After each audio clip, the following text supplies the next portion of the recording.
Peasants podcast. I gotta get away with this. No! Say, man, you got a joint? No, not on me, man. I don't have facts to back this up. It'd be a lot cooler if you did. That's true. Sometimes I cry. Oh! Lick my butthole, he laughed. From the strangest corners of the internet, here to bring you opinions of the world from an altered perspective. Here are your hosts, the Drunken Peasants. Hello, everybody. Welcome back again to another episode of the Drunken Peasants podcast. This is episode 1452. Do it live! We got Shaworski. Is that your name? Shabba-labba ding-dong. I told you this. Shabba-labba ding-dong. Ooh, ee, ooh, ah. Smoke, drink, shabba-labba ding-dong. Yes. And then I bang-bang. And then you bing-bang? Yeah. You bang-a-bang-a-bing-bang? Gotta get high and drunk before you do the bang-bang. Is that the only way you can seal the deal, Shabisky? Is that what you're saying? Yeah. Yeah, wow. Nobody can get with this unless I'm drunk enough, okay? You gotta get me hella wasted before you take advantage of me. Oh my God. And high, don't forget the weed. This is Saturday. Please like the stream. Give the stream a big fat like. And if we reach the goal tonight, Shabisky will do a backflip off the roof of his house. Oh, yeah. Oh, yeah, I do those. Do those all the time. He does them constantly. Only betas don't do that. Beta!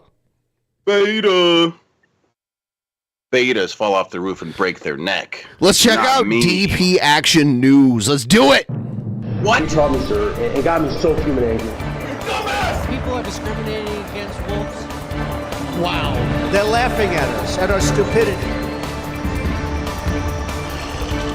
Babe Station, baby! Oh, is it about him? Are we covering him? No. I did like last month or something. He's hilarious. Yeah. Autism powers.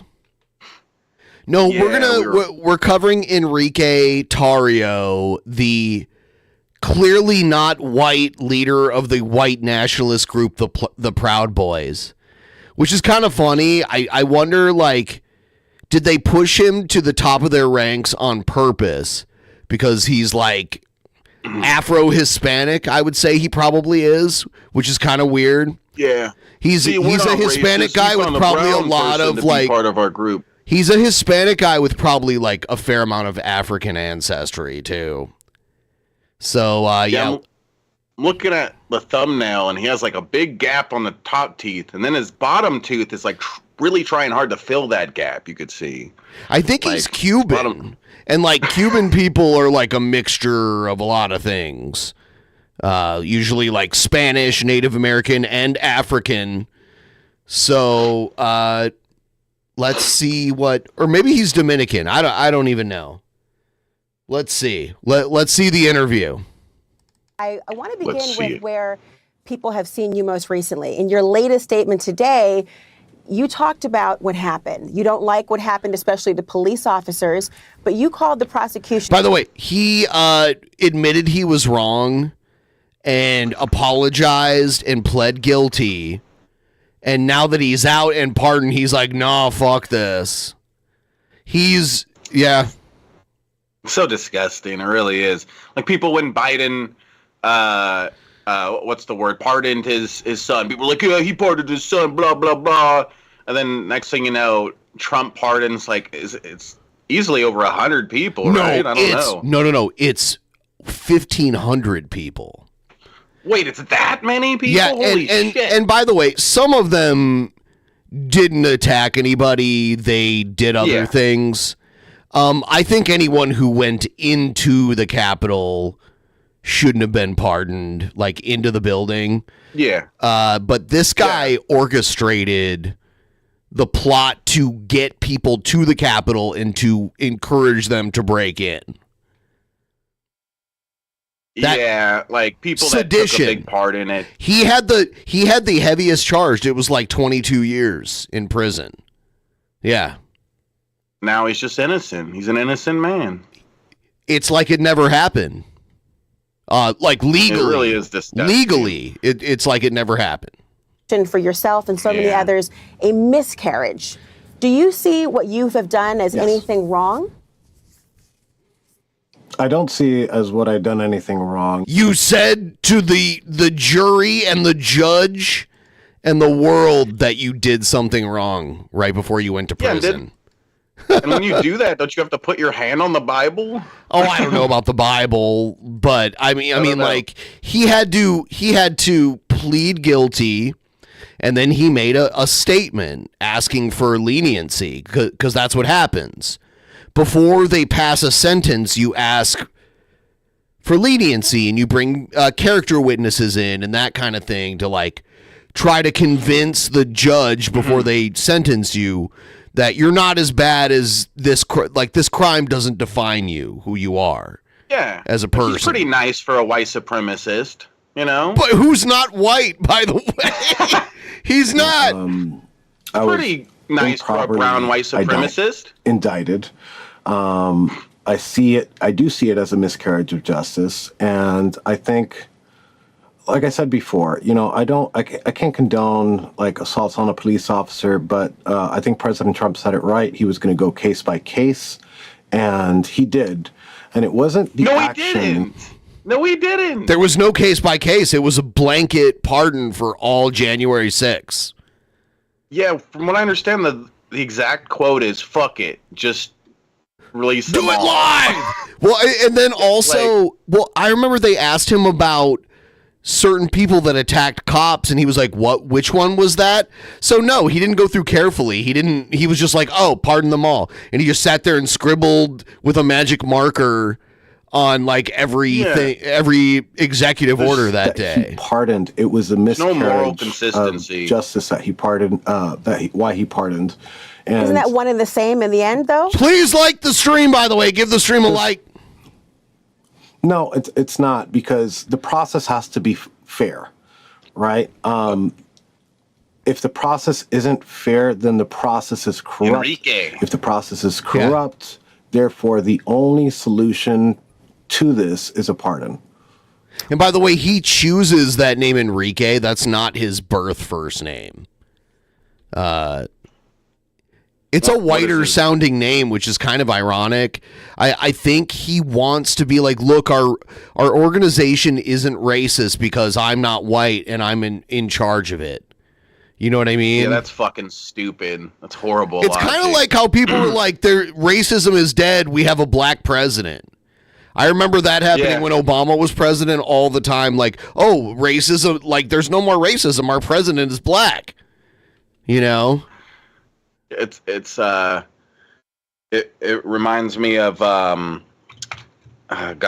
Your mom wants beers for donos. What you gonna do when the donos run wild on you? I got some Heineken. Let me see. I got a whole 12-pack before we started this stream. It's invisible, guys. Prepared biscuit.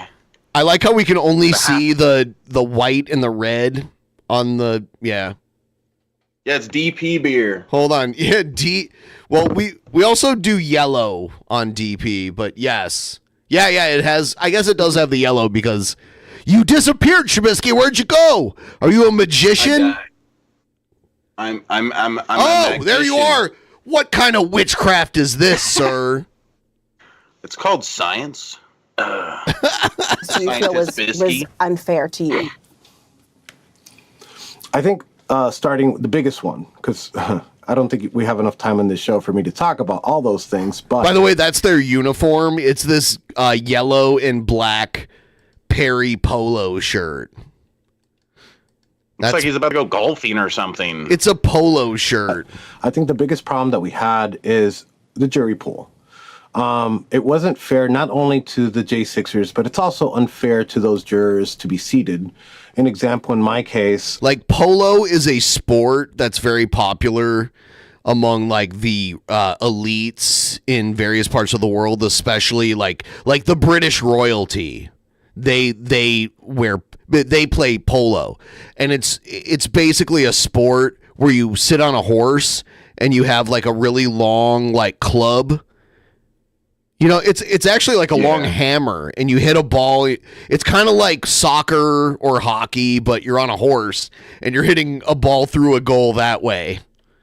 That's what it is. Isn't it also? Let me see. Like, what's the version of it where there is no horse like that? That's called polo too, isn't it? Are you talking about water polo? No. Just where you have like those wooden hammer things in the yard. And That's croquet. Oh, that's croquet. Yes. Yep. Okay. Never mind. The judge asked. It was simple question. How do you feel about the Proud Boys and Enrique Tarrio? Mm-hmm. And they said a whole array of things. They said white supremacists, Nazis, all sorts of things. But Enrique, assuming it is as it's supposed to be when you have a jury, when you have the voir dire process, and they are instructed to follow the evidence. Part of the evidence that was presented included text messages from you, correspondence as well. Do you think that those same pieces of evidence? No, he meant croquet. He did not mean field hockey. Where you? Yeah, I meant croquet. He meant croquet. Got it right. To condone and encourage. Do you think, and by the way, part of those messages include saying things like, you're proud of my boys and my country, don't effing leave, make no mistake, we did this. How would that have been different in any other part of the country or a juror? Huh? Yeah, because he's like, oh, they tried me in D.C. so I couldn't get a fair trial. It's like, what? I mean... How is that? Yes. How would this be different? Those statements were made publicly on my public parlor. They weren't made privately, and they were made after the fact. Did I celebrate the situation that was happening at the Capitol as I saw it at that very moment when I posted it? Absolutely. I think a lot of America celebrated what happened at the Capitol. Whether they like it, whether some people like those statements or not, I mean, that's just reality and it's a fact. A lot of people condemned it as well.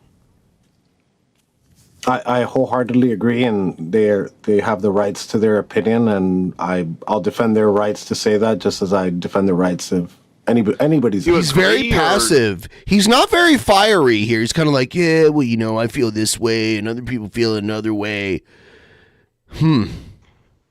What do you think? Yeah, like pick a side and go with it, bitch. Oh, he has a side. Look at him. Opinion on what happened on January 6th. And I don't think damn it.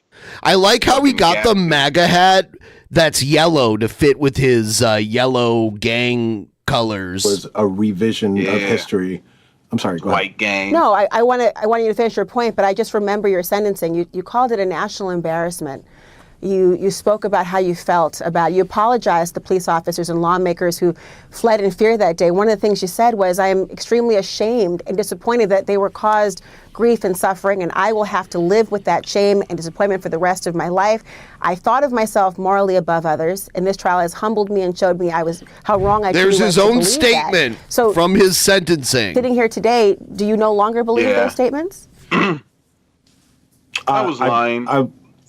I want to be clear. When I say I am sorry or I apologize for those to those officers that were assaulted and those members of Congress that were scared, I want to be clear. I said I'm sorry for it, but then I said, but it wasn't because of me. It wasn't because of my actions that occurred. It's just me being sorry for what happened that day. And, you know, I truly was. So I do stand by those statements. You know, I am curious why you celebrated the actions that day. What did you believe was happening? And did you believe that members of your organization were involved in the violence?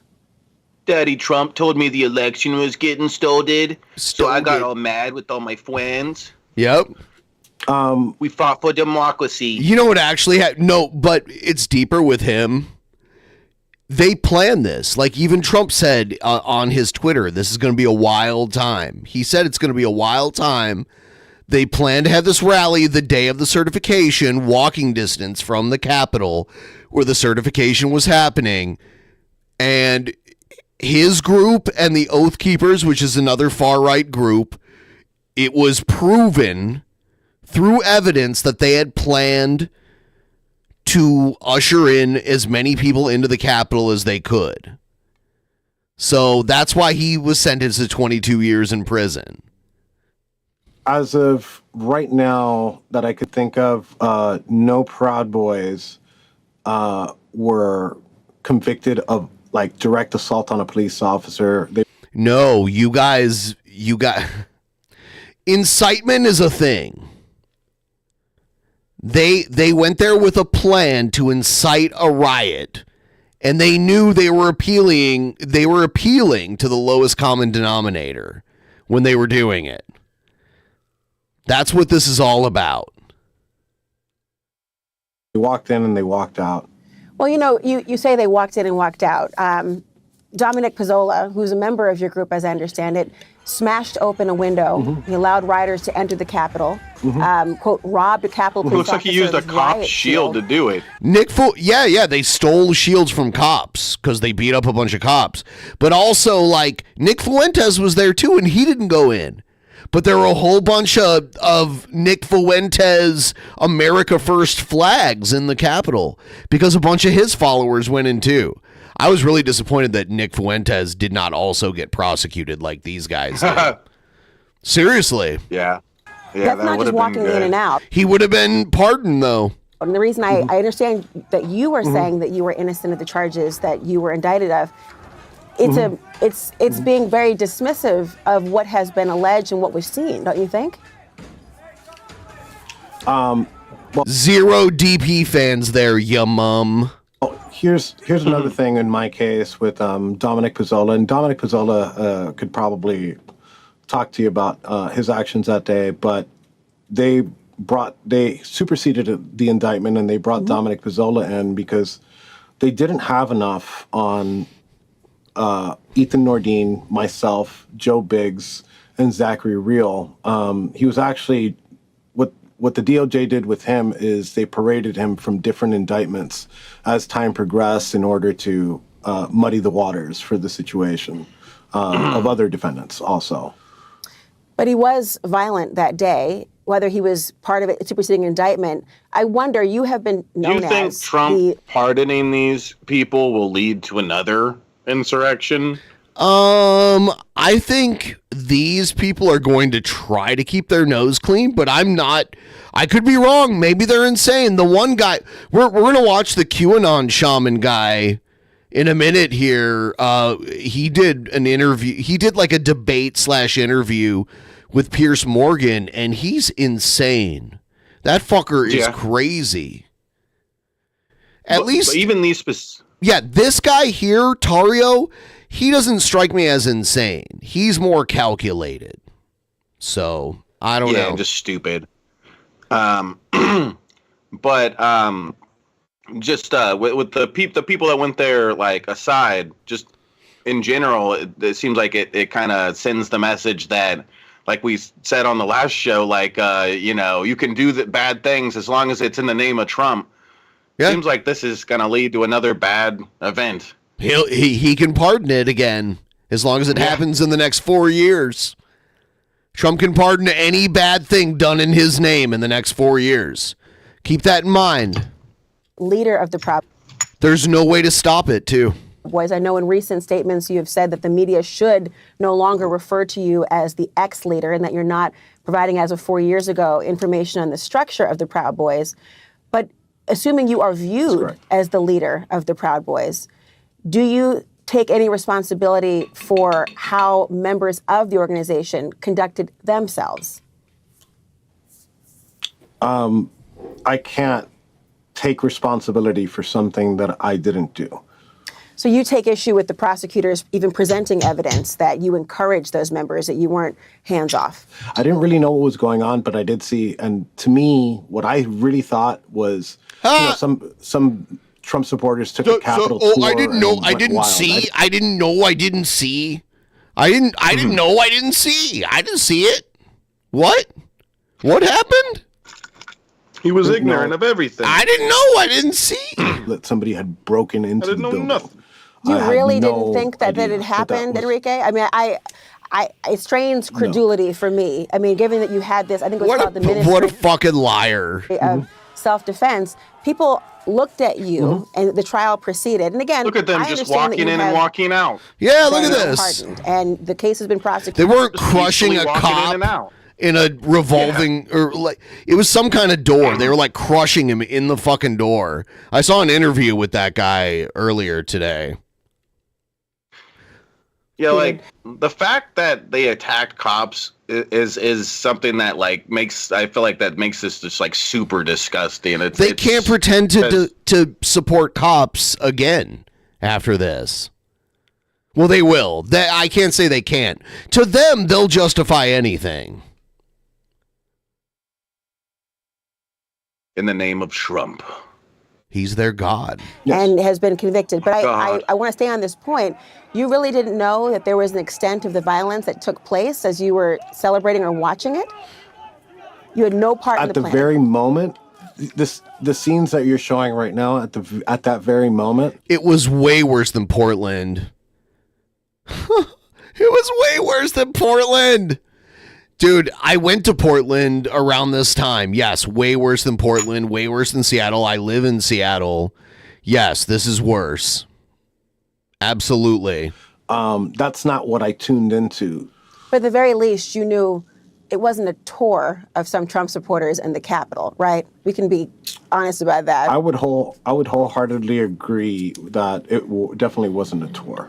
I was really curious, Enrique, when I heard you talk about after getting... There were multiple people swept away and prosecuted in Portland and Seattle also, by the way. ...out of prison that you wanted retribution. Against who? How would you get it?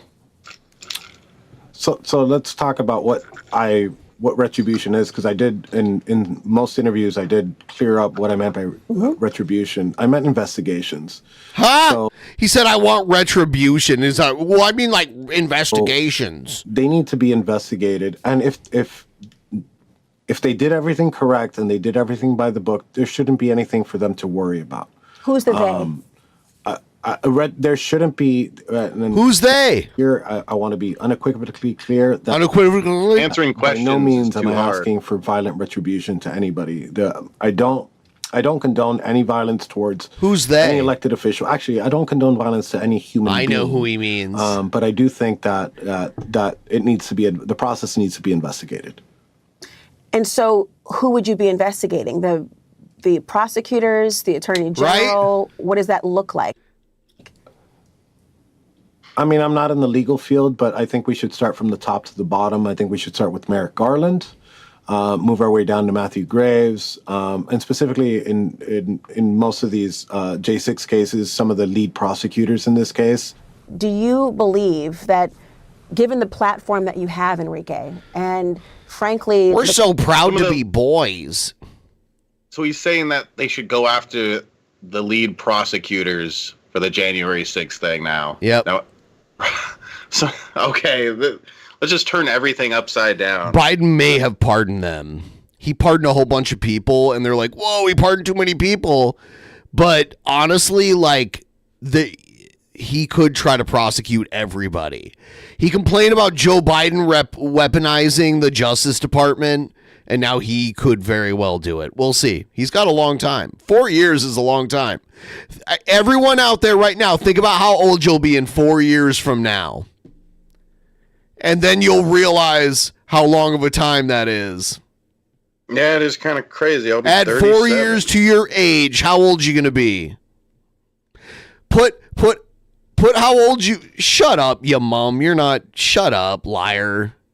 I'll be 22. Fucking... I'll be 18. I'll be 12. Yeah. There you go. I'll be 37. Spec will be 3. Spec's been trolling from their mother's womb for a very long time. They're -1 years old right now.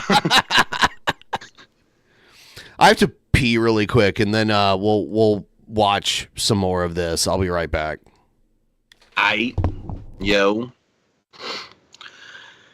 Hell's Only will be 5,000 years old. Wow. That's a we're gonna have to celebrate that. That's a special day. Do. Oh no, it's Skabibi. Oh no, run. Cover your butt and run. 33, actually, yeah, Spec. I'm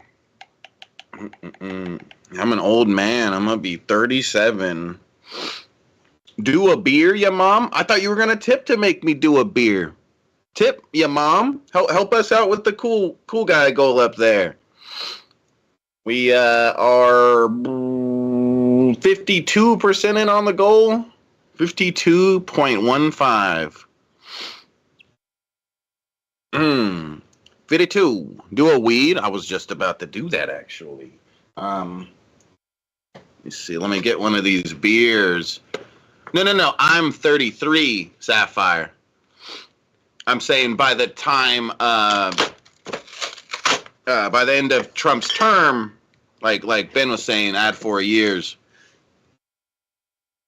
I'll be 37, which is scary. I'm scary, or I'm scared.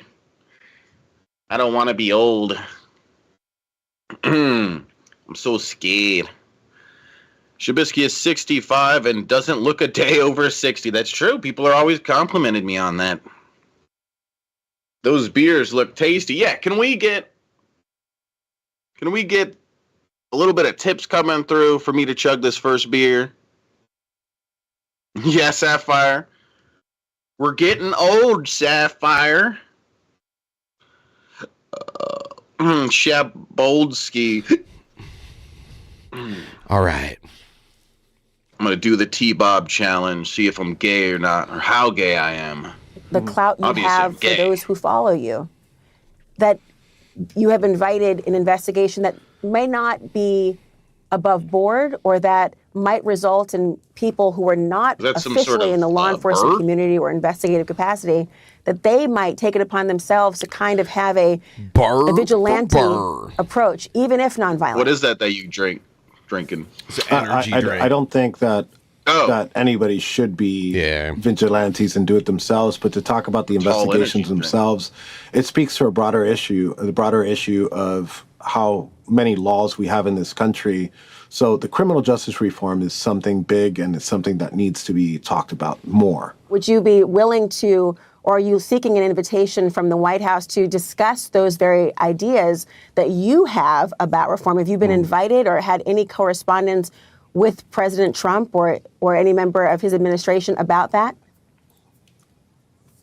I wish I had Trump on speed dial, but unfortunately I don't. I have not been contacted by the administration. Fucking hard. But I would love a chance to speak with the president about criminal justice reform.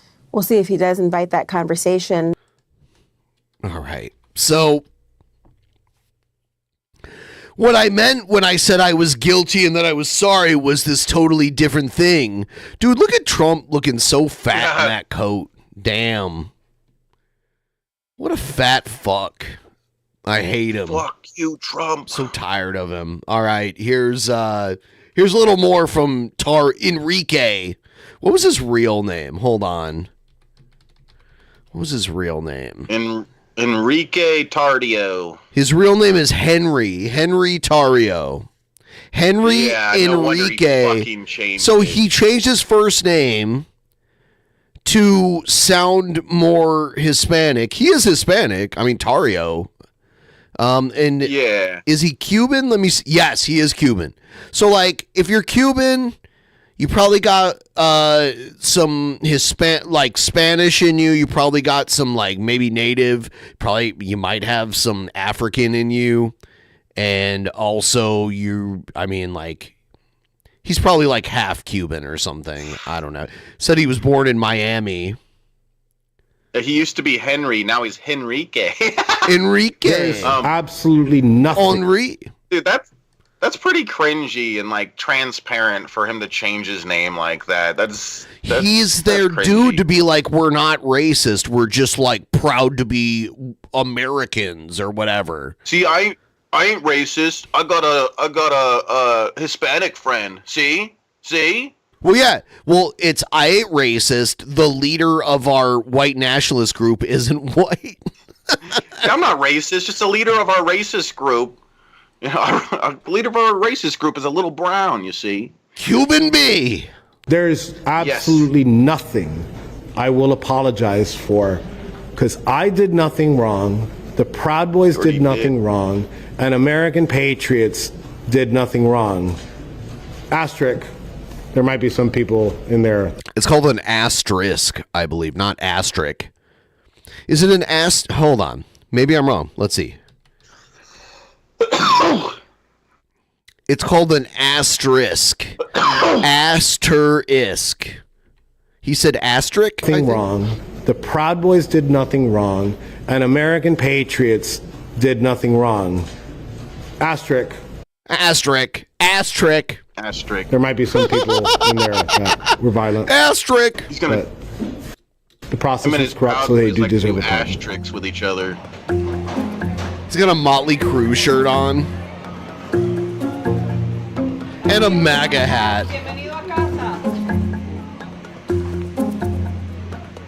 Oh, my racist boyfriend is back. I missed him. What I mean by retaliation, and I want to be, again, unequivocally clear, it's not anything to do with violence. I want investigations. It's right of the president to... Is he drunk? I almost have a feeling like if I got out of prison after like 2 years, I'd probably be getting drunk like immediately.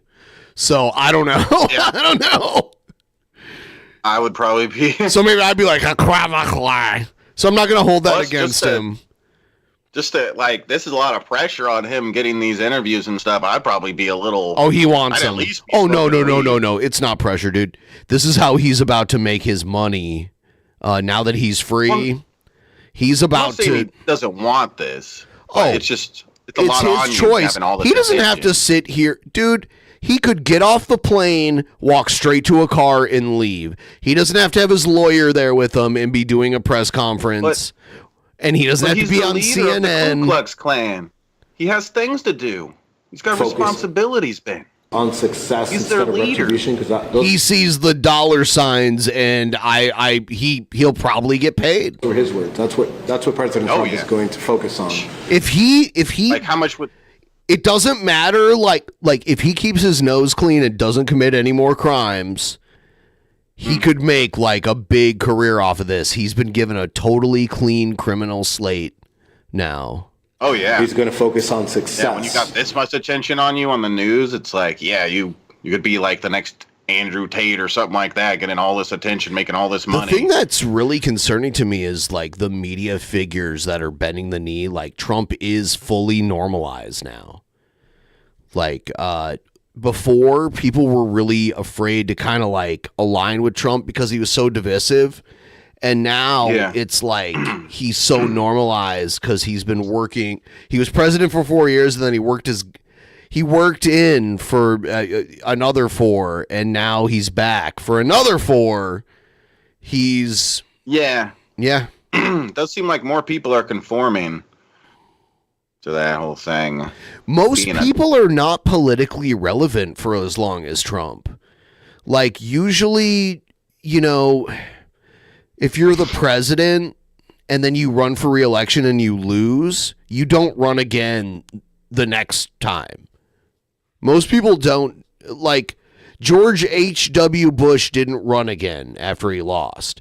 Jimmy Carter didn't run again after he lost. He could have. They both could have. It was kind of the tradition, like if you lost the election, you're done, and you step aside and let younger people kind of figure it out. Yeah, as much as Trump sucks, he's really good at running a campaign. He's a very unique cult of personality where his followers don't really care about what he stands for. They love him and him like above all other things. So if he changes his position, most of them just change it with him. Yeah, that most Trumpsters are not ready to criticize Trump. They'll come up with any sort of mental gymnastics or whatever to try to make it like, yeah, no, it's fine. Oh, what, he did something that I would totally deem horrible if Obama did it? Well, yeah, but he did it. It's fine, you know? Yeah, find something to say, justify it. Here's another thing from Tarrio. You're blaming people for what other people did, and then that starts encroaching on free speech. There have been a lot of efforts to rewrite history over January 6th in the last 4 years, and I know you had limited availability to the internet and stuff like that, but I'm sure you've seen, some of the stuff that's come out about how this was Trump called it a day of love. I know you weren't physically there, but I'm sure you were watching it that day. I know you were kind of commenting on it. Your lawyer described the riot in court as a disgrace, an embarrassment to the country, a historic embarrassment, and you later apologized for what had happened. But yeah, I mean, Trump called it a day of love. What's your assessment, sitting here today, of the assault on the Capitol? How do you define what happened that day? I think what happened, it's complicated how I think about it, because I do think it was I don't think it was a good day, right? I think there could have been different decisions made by individuals present at the Capitol, but it also was a horrible day because they used that as a way to lock people up for decades. I'm of the position, and I've always held the position, that if you put your hands on a cop, you should be charged, right? If you trespass, you should be charged with trespassing. And I don't even think anybody that actually did those things would disagree with me. Maybe a couple would disagree with me. But the extent of the prosecutions was extensive, right? So I guess those are the two aspects that I see it in. So a couple of days ago, you told Alex Jones, the people who did this, they need to feel the heat. They need to be put behind bars. They need to be prosecuted. Who do you mean by they? The extent of it was extensive. The extensive extent. They is pretty much anybody who... They need to feel the heat. They need to be put behind bars. They need to be prosecuted. Who do you mean by they? What I mean by they is pretty much anybody who perpetrated what I believe to be injustice, specifically in these January 6 cases. You have people at the top of that would be Merrick Garland. And when I say feel the heat, I want to be clear.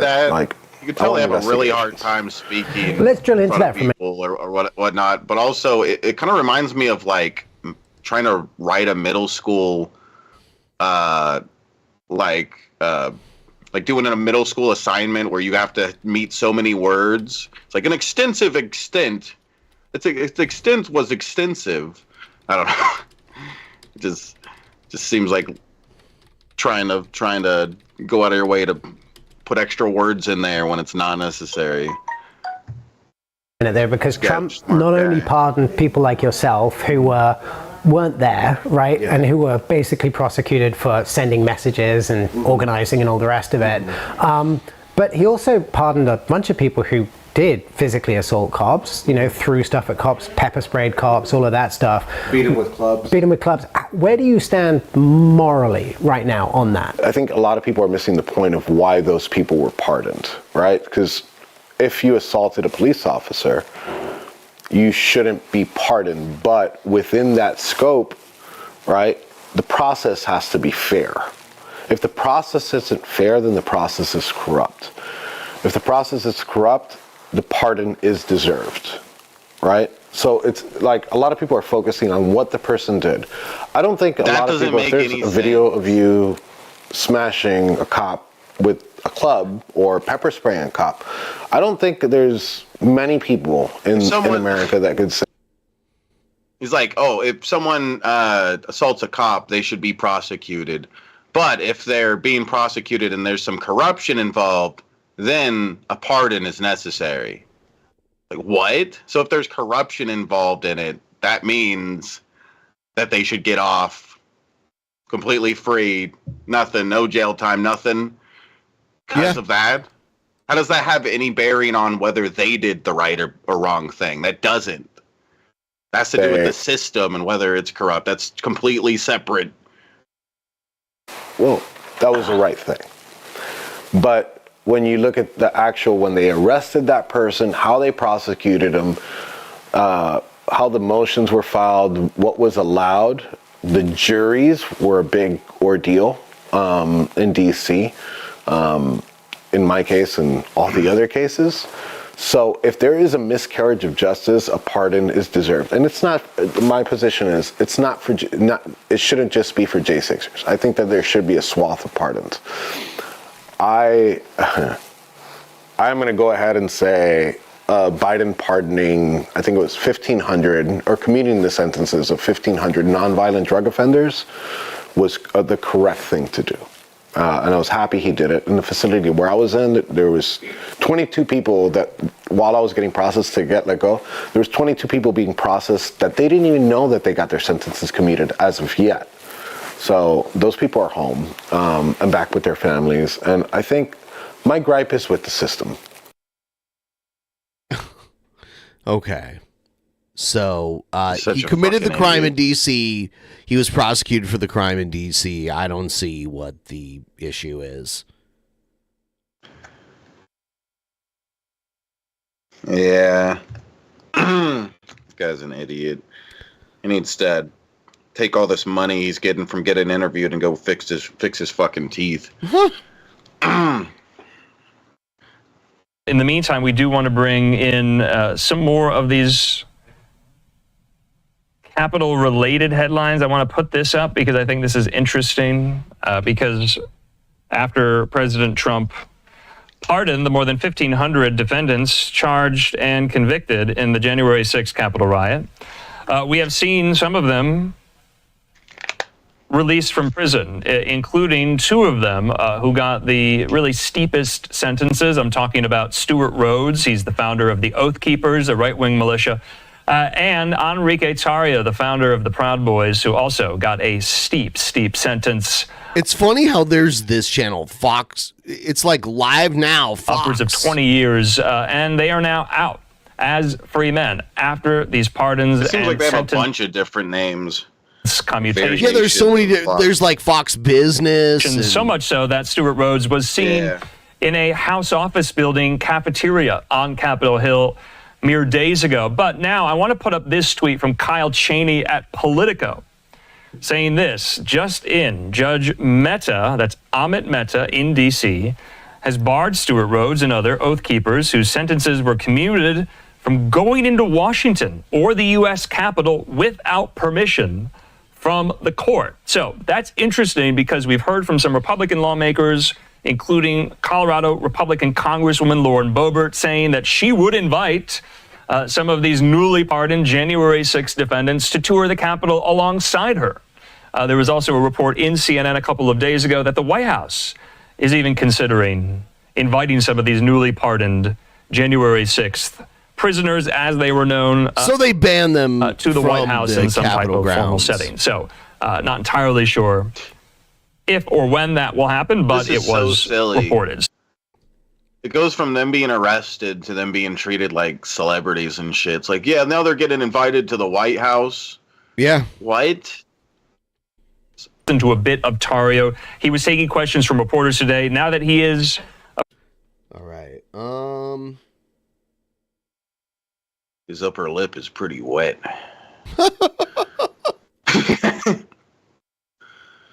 Why is it so wet, guys?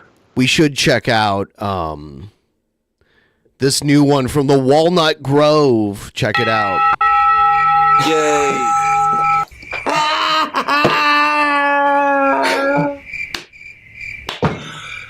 God damn it. Greetings, YouTube. So I have some sort of mental disability, and while I have you here, I want to make a couple of points. I mean, Jesus fucking Christ, people treat me like I'm too stupid to wipe my own ass, you know? And I like how I wipe my own ass. Quite frankly, I'm sick and tired of being bullied and harassed. And it's like, you know what? I'm a real human being. It's Michael Jackson that they're Michael Jackson Human Nature. Yep. Fuck off. I'm a real human being. It's the fucking truth. I'm a real human being, you know? Personally speaking, and it's like, I'm a real human being every day, non-stop. And I get bullied. I'm a real human being with exquisite special needs. Let me just say this, YouTube. I have a buddy of mine who lives in a group home, and he has 3 jobs. He's more mentally special needs than I am, and he has 3 jobs, and he can afford to send me alcohol or tobacco or whatever. And like I said, I don't belong in a group home. My buddy, I'm not going to name his name, he does have mental issues, and despite that, he has 3 jobs and is a productive member of his community. And I'm too high functioning to be in that kind of situation. Meanwhile, let me just bust out my other pack of Dunhill cigarettes. I'm a real human being. Fuck off. I'm a real human being. It's the fucking truth. I'm a real human being, you know? Personally speaking, and it's like, I'm a real human being every day, non-stop. And I get bullied. I'm a real human being. Oh, Josh belongs in a group home. No, the fuck I don't. You know this song? A lot of people think I'm what you'd call special needs. If I played the real song, I'd probably recognize it. A lot of people think I'm a real piece of shit. A lot of people think I belong in a group home, and I'm like, piss off, loser. Sincerely, fuck off. And I'm like, 1, there's nothing wrong with being in a group home, and 2, my insurance won't cover it, and I can't afford it, and 3, I don't need it. Like, people just see my autism as like I'm some kind of circus freak. There's nothing wrong with being a circus freak. I'm a real circus freak with my Asperger's and blah, blah, blah, blah. I'm a real human being. Sincerely, I'm a real human being. It's the fucking truth. I'm a real human being. And I get bullied for hating sickos. And it's like, I'm a real human being every day, non-stop. And I get bullied. I'm a real human being with exquisite special needs.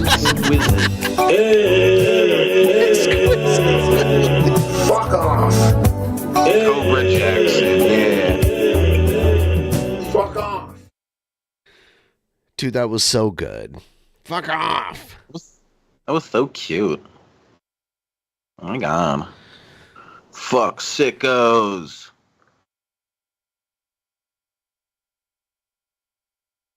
I do have our buddy Wild Bill for America on hero. lock here. Yeah, he is your hero. So let's check him out. Here we go. Alpha with his motorcycle.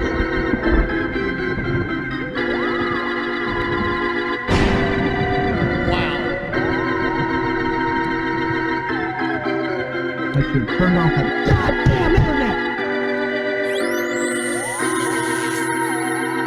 Oh, don't touch me. Don't touch me. TP, are they going to touch me?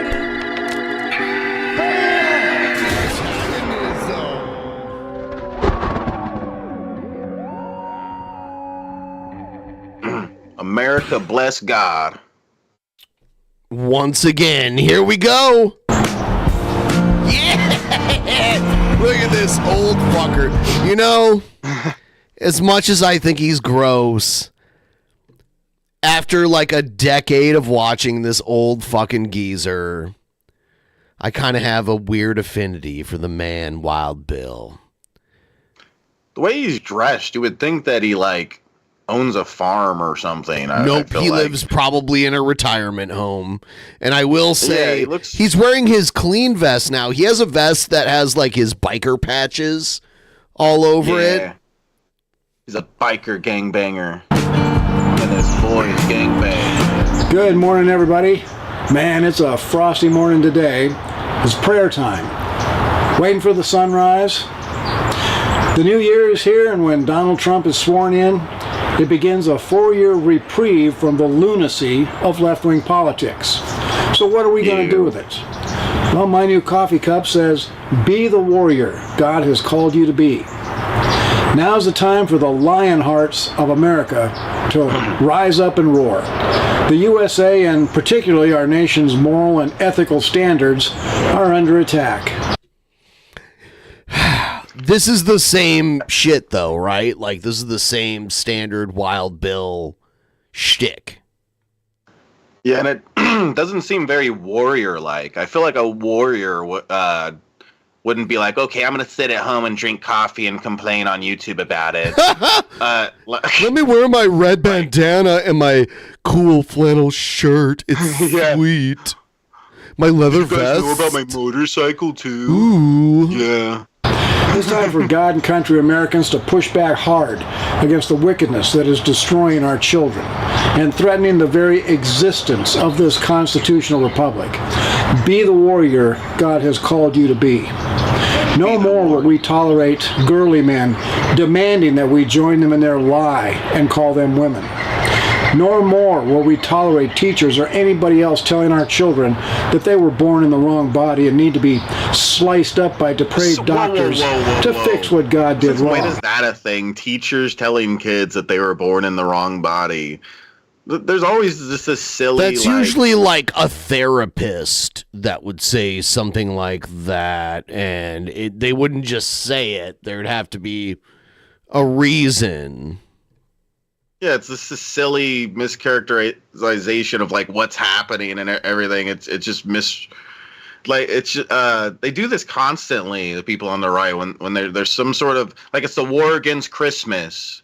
When it's like no, there is no war against Christmas. All it is like most Starbucks. people like Christmas even if they're not religious. Yeah, exactly. I'm atheist and I love celebrating Christmas, and I'll tell somebody, Merry Christmas, whatever. I don't give a shit because Christmas ain't even about God to me, and I don't think that for most people that's not what it's about. It's about buying presents for your family members. So I went to a religious school, and for me, like the God shit was pumped into like Christmas, like hardcore. Yeah, you know what I mean. I can imagine. Yeah, probably no more. When it comes to like the Christian aspect of I mean, like my family was very like relaxed about religion. Like we had a religion, but we didn't go to church regularly. And we didn't talk about religious shit. My parents sent me to a religious school, and to them it was like that's good enough. Like they talk about religion at school. You know what I mean? And my parents didn't go to church on Sunday. I went to church 5 days a week. Or no, I'm sorry. Hold on. I'm sorry. Once a week. I'm sorry. I'm high. I went to school once a week, every week, from first grade all the way until 12th grade. Oy. Yep. It was boring as fuck. And in high school, I went to such a big high school. When we went to church, there was like, a few thousand people, a few thousand teenagers trying to behave during church. People got in trouble all the fucking time. Yeah, I imagine like 2,000 teenagers trying to behave in church. Yeah. Yeah. My family wasn't too religious growing up. I remember at some point, like we're trying to go to church and make it a regular thing, and at some point we're like, this is boring. Like we don't want to go anymore, and we just decided, like, as a family, like, okay, we're just gonna stop going. It's just boring. Yeah. If you believe in God, God should be everywhere, and you can just pray to God at home. You don't need to go to a building and give a building money. Sit down. Yeah, I don't need to go and sit down and listen to some guy tell me how I'm going to burn for eternity. What's up, King Cobra? King Cobra back again, sharing his customized girl. Let's see what... Oh, he's got a new shirt. It's got a unicorn on it, which is pretty sweet. What does it say? Look at that. Hey, Cobra, would you be down to join us tonight and hang out here on the stream? If you want to. That would be cool. The invitation is open, so just let me know if you want to do that. And I agree with the message on this shirt. Cheers, King Cobra. He said, okay. All right. So, Cobra, I'll send you a link because, we still use Skype here. We're in the dark ages, but it works good for our thing. So, I'll send you a link on Discord, and whenever you're ready, you can join, dude. It's all good. No rush. Yeah, and I guess to celebrate the Cobes coming on, I'll open up the first beer here. Oh, shit. The first tiny. The first Drunken Peasants beer. There he is. He's Lord King Cobra. So, yeah, dude. There you have it. It's right there. And we'll probably be streaming for a while tonight, so get ready. And I'm really interested, and if you do end up joining us, I'd like to know the story of how you found out about Tactical Soap and how you because you are a true believer in Tactical Soap. I still have not smelled Tactical Soap, or I have no idea about its capabilities, but I guess it spices up your love life. Look at the other side of the shirt. Okay. Oh, dude, there's trolls. Fuck the trolls. Trolls lose. Wah. Oh, my God. And they have a crosshair on their forehead. They're about to get pew-pewed. Yeah. Fuck you, troll, you snotty bitch. Fuck you. They just want to fuck Sasha. Those fuckers. Oh, my God. Is Sasha watching right now? What's up, Sasha? Sasha's there at the Cobra lair hanging out. Which would be cool to get both Cobra and Sasha on to hang out. But whenever you're ready, Cobra and Sasha. If you're ready. Cheers. We did too much political shit, and I'm worn out on the political shit for now. I do like the unicorn on the front.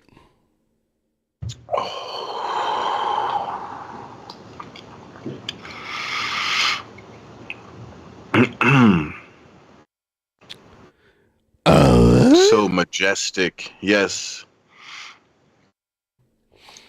Does the bottom picture not even show the design on the shirt with the guy? It's a guy. No, I think it's just a guy. I think it's this guy likes. Is he for sale? So it's no. They like the front of the shirt. They like the back of the shirt, and this guy's like, that's a cool shirt. I think is what's going on. Yeah, this is this guy's reaction to seeing this shirt, and you can see he's pretty happy about it. I like the shirt, and it's right up there. Like Cobra shared it. Click on it. Get your own. He had the I'd rather beat off to women than beat women. Yeah. It would be so awesome to have a shirt like that signed by Cobes. All right, we're going back to Wild Bill. We're going back to Wild Bill. Keep those people away from America's children. No more will we tolerate an FBI that hounds innocent Americans because they choose to support the president of their choice. We will no longer accept injections for questionable illnesses that seem to be more political than medical. Don't you dare try the pandemic scam again. And as for America's traditional Christian heritage, we're going to put it right back where it belongs. First and foremost, in American schools, in government, and in every public square. And today, social media is the modern public square where First Amendment, freedom of speech, and freedom of religion reigns. If he wanted a true First Amendment social media, it would have to be owned by the government and regulated under constitutional law.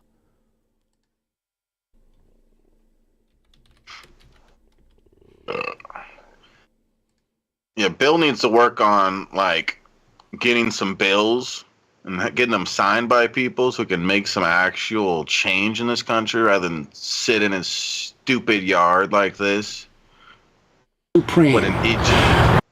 We will no longer tolerate the Gestapo-style censoring of decent Americans who speak truth about the problems this nation is facing. We, the people, are going to be the warriors that God has called us to be. It's time to send the America-hating, God-hating left packing like the rats they are. We will no longer apologize for racism we have not committed. Want to end racism in America? Then tell the real racists like Whoopi Goldberg to take her race card and stuff it. I could get with this. Fuck Whoopi. Yeah. Whoopi Goldberg. Bill said something cool. The people will no longer tolerate the left desperately creating racism at every opportunity. This is not a racist nation, and we're going to stop the real racists, aka the Democrat Party, from turning the USA into a racist nation. Shutting down evil and us. Not racist. Everybody Democrat, racist. It's just simple black and white, guys. That's the world we're living in. Is a major step towards once again being a nation under God. It's going to be a good year. There couldn't the year possibly the warriors be a of racist God. person that calls themselves or identifies with the right side. Nah, nobody. That couldn't happen. No way. Make a stand. This is Wild Bill for America. Thank you for watching, and America bless God again. And here comes the sun. Came to the point that America bless God is a cringy ass thing to say at the end of his. What does it even mean? It is kind of weird. It's a weird. He thinks it's a clever like play on words, but I kind of view it differently. Yeah, it's like God's the higher power that has all this capability. How can America bless God? Yeah, when we're just ants to compared to him or whatever. We're basically nothing. It's like how am I gonna bless him? He's the one in power. Shit, what the fuck just happened? Hold on. I don't know. I don't know what just happened. What? I'm trying to fix it. I'm trying so hard to fix it. Oh, Sasha's not there. Oh no, Sasha's not there.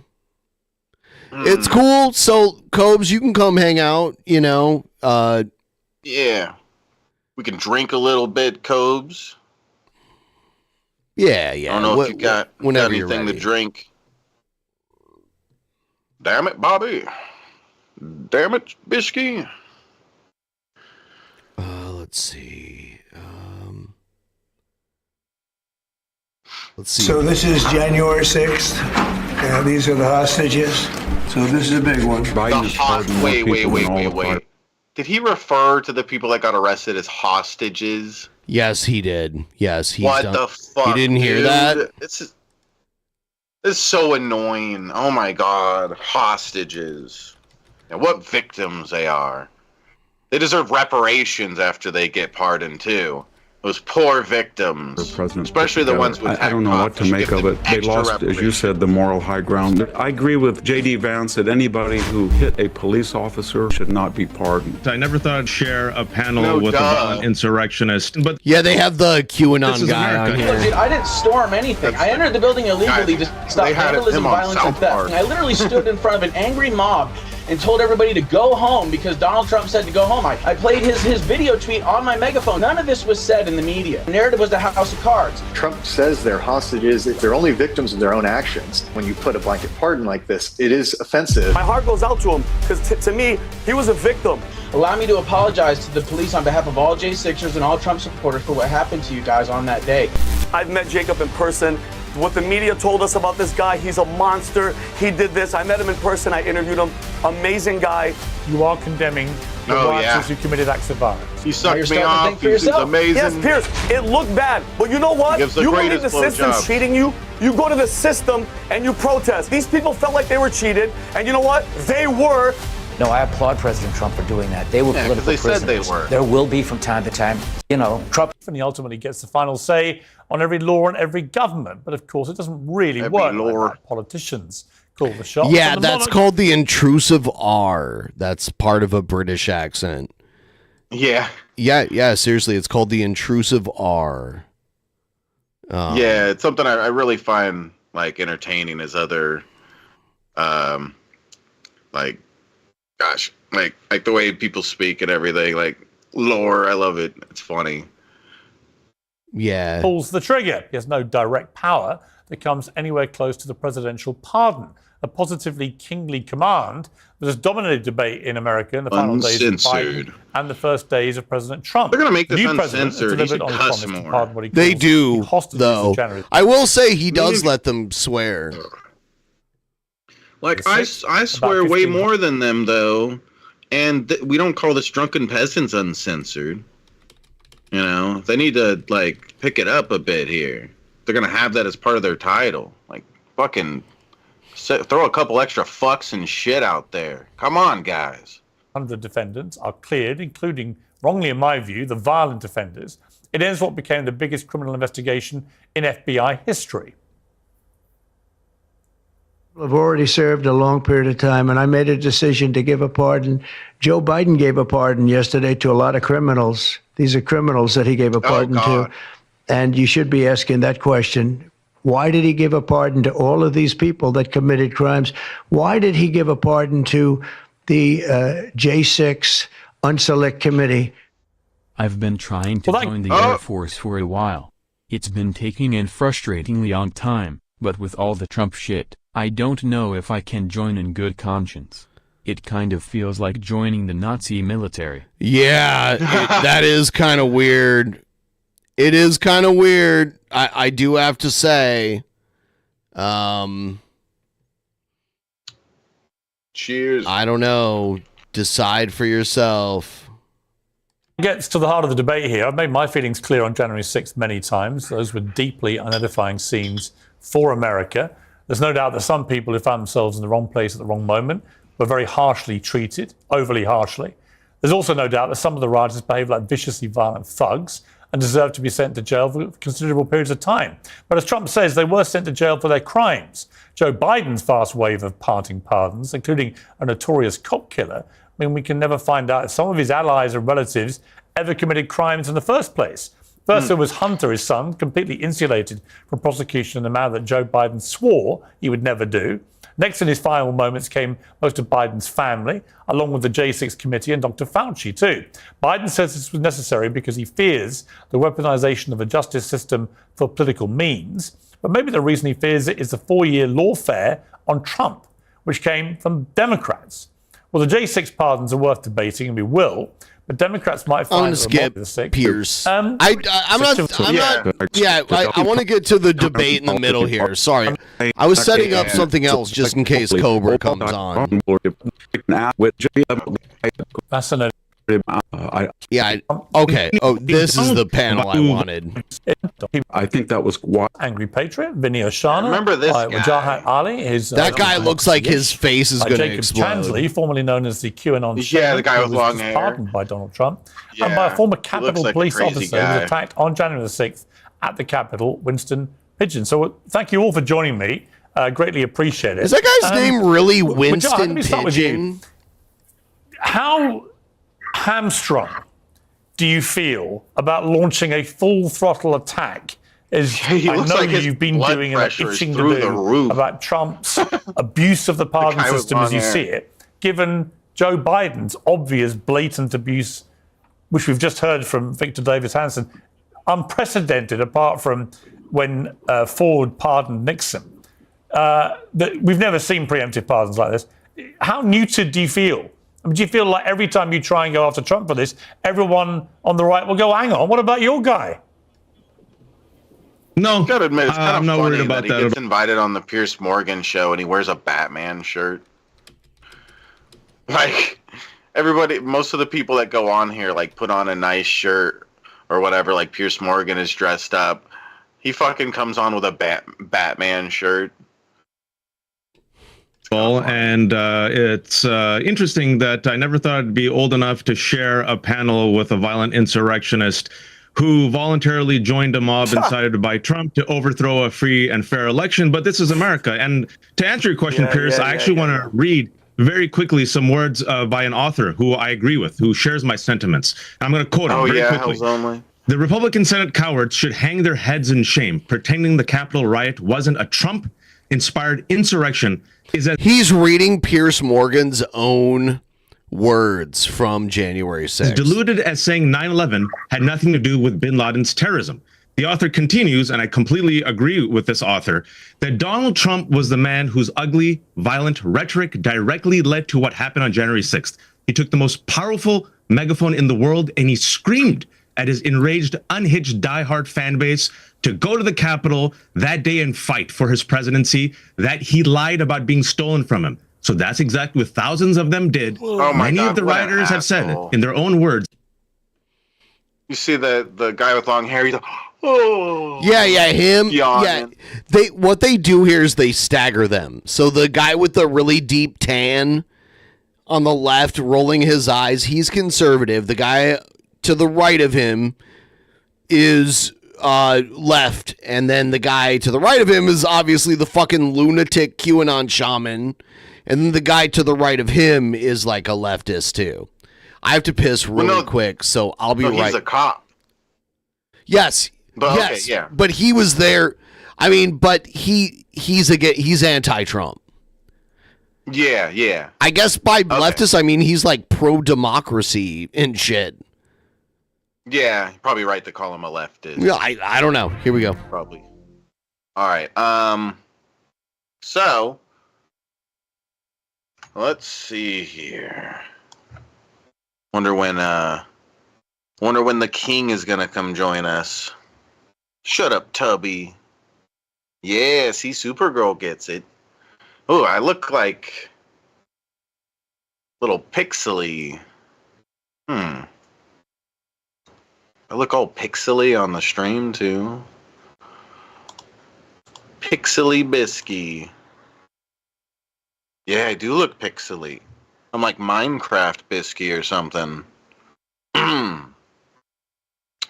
Okay, so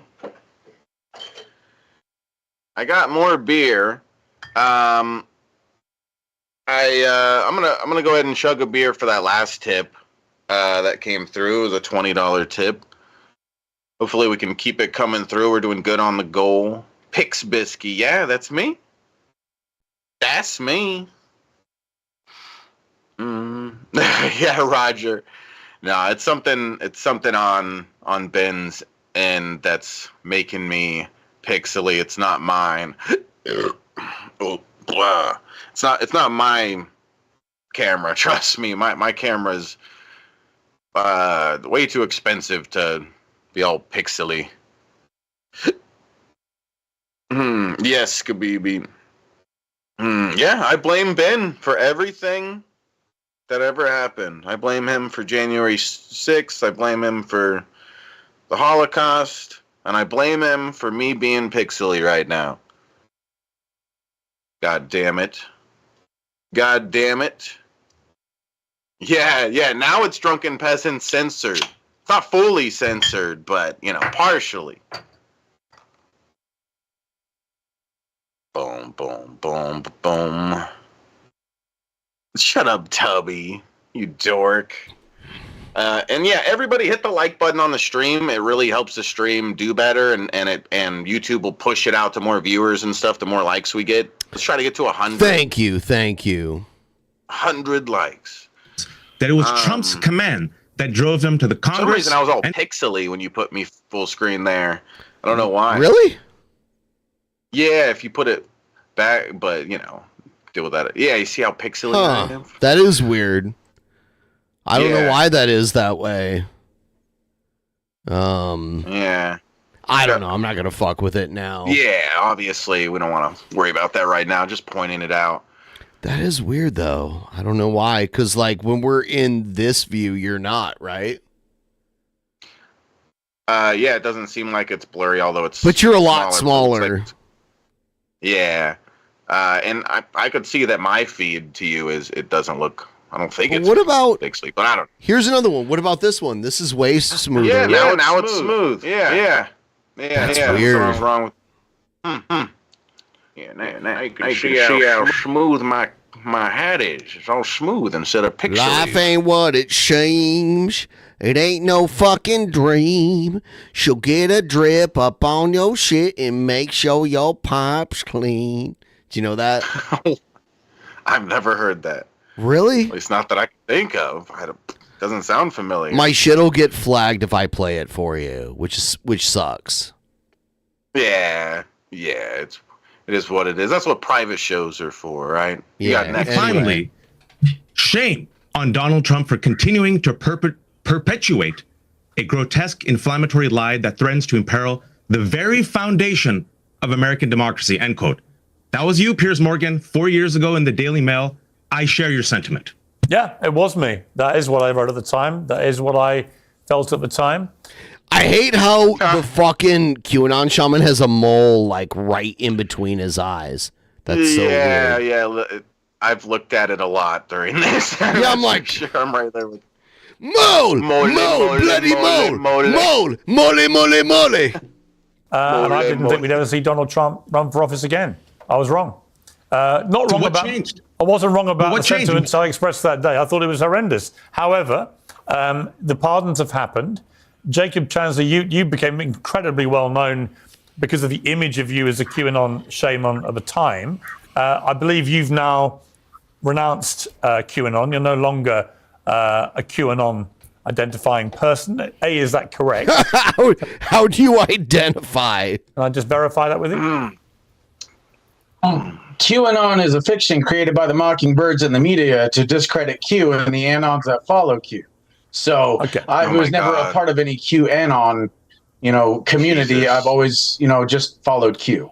What do you say to when I hear this Jaha? stuff? It reminds me of the South Park episode about this shit. They have like a crazy QAnon conspiracy episode. I just think of that episode. When They're I hear very them go on intelligent their with how bullshit. they comment on today's issues. Who's just obviously let you have it with bells on and Here's thinks this- that it's like dangerous Alex Jones insurrectionists, as you put it, should never be pardoned in the way that they have been. What's your response? He's entitled to his opinion. I believe in freedom of speech, even if I disagree, especially if I disagree with what he says. He's allowed to be wrong in America. That's perfectly fine. I really don't care what he thinks. I know what the day was. I know what it was for me personally and what it's been for literally thousands He's going of to be American like, I was families there to across stop this people from committing crimes. country. Having the government weaponized against you is the very thing that people on the left used to cry about all the time until they got in office and they were able to weaponize the government against their political opponents, which is exactly what happened. And the media did their bidding too. They were their handmaiden. The real question we have to ask ourselves is, what is the deal? All right, I have to pause for a moment here. We are going to do a quick ad and we'll get back into this in just a moment here. We will be right back after this quick announcement. Don't go anywhere. Seriously, don't go anywhere.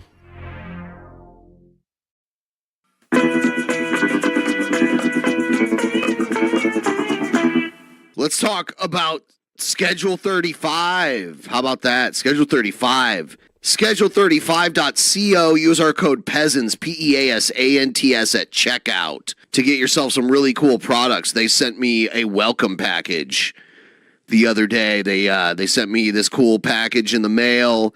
They sent me a microdosing guide, which is pretty sweet. They've got some cool swag. They sent me some stickers.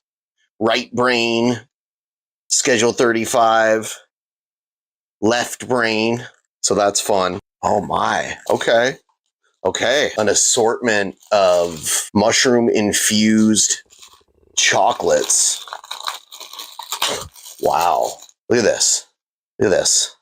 Crunchy mocha chocolate, hazelnut crunch, raspberry, and dark chocolate. Wow. You eat a 5-gram chocolate bar, you'd be ziggity boo to the moon. This is something I've really wanted to try out. The fruit tea.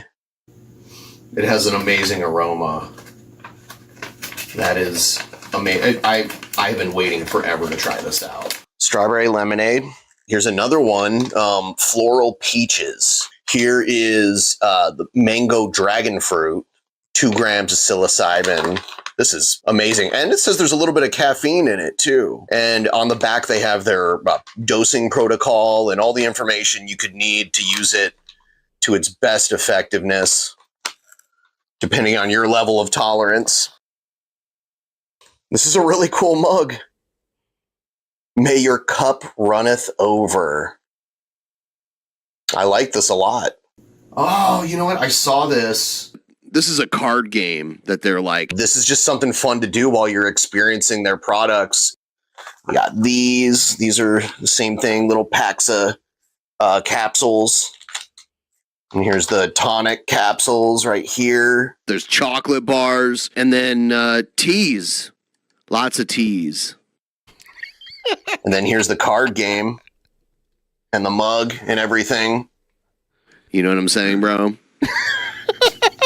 Yeah, thank you to Schedule 35 for sending me this and helping me to share this with my audience. And I've been told by many people that it's helped them a lot, even a few people that told them it helped them quit bad habits like drinking and that sort of thing. So thank you. And remember, schedule35.co and code PEASANTS, PEASANTS at checkout to get 15% off. It helps the show, it helps you, it helps everybody. Thanks for watching, guys.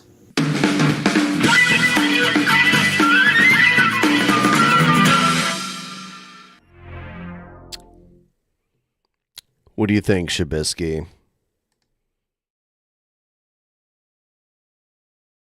Oh, shit. I have you muted.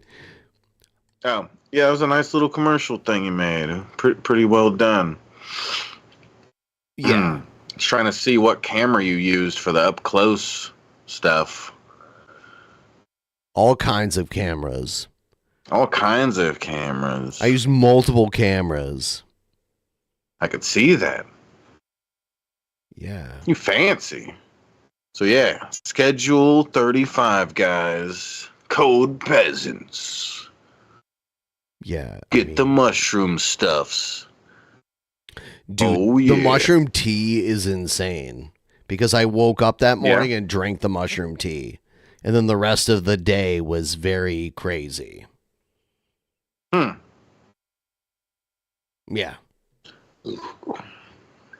Dude, what was that burp? Huh. Yeah, I'm burpy. It's because of the beer. Beer get me all burpy. Anyway, we So have to this get, is January to 6th. get back into this. People basically tried to ransack the I wanna hear Capitol the in the cop way talk. that happened, the home of democracy in America. Those images went around the world, and the world was genuinely horrified, Jacob. How do you feel when you look, Pierce, when you look back at those images? Can I ask you a question? Sure. Can I ask you a question? Sure. What would you do if you found out that the whole thing could have been prevented, was actually government orchestrated, and all the blood that happened on January 6th is on the hands of people like Nancy Pelosi, Yogananda Pittman, Mark Milley, all the people that Victor David Hansen just talked about?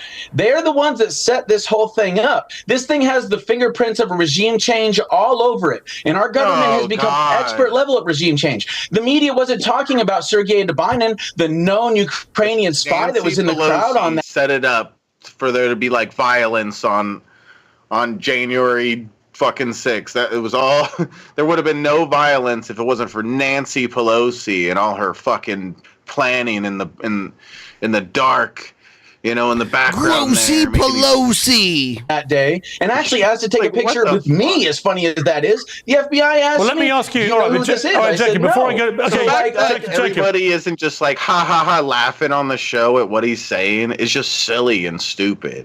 They it's like they invited Alex Jones his on own their show. lawyer was like, my client's mentally ill, is what he said.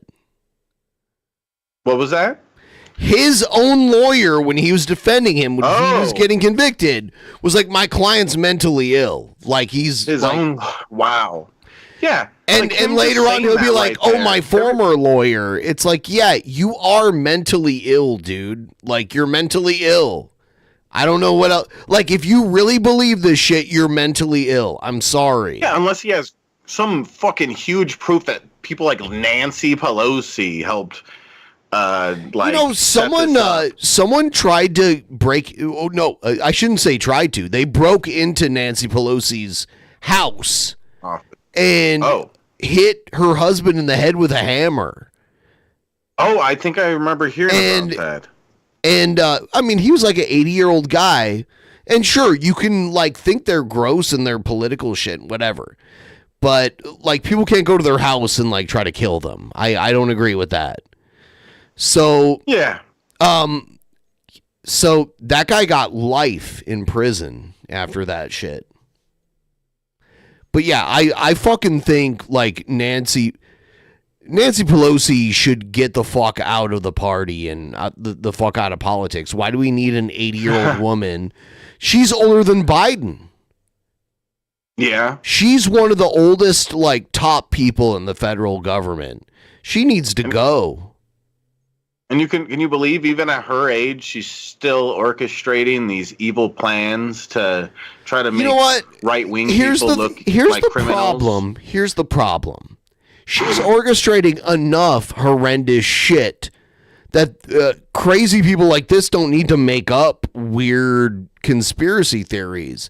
But they don't. They choose to, like, instead of attacking the dumb shit Nancy Pelosi does and attacking how she's 80 and should leave like the current generation to like take over government, they're like, oh, she eats babies. And like, I'm not saying he just said that here, but it's that kind of shit, you know?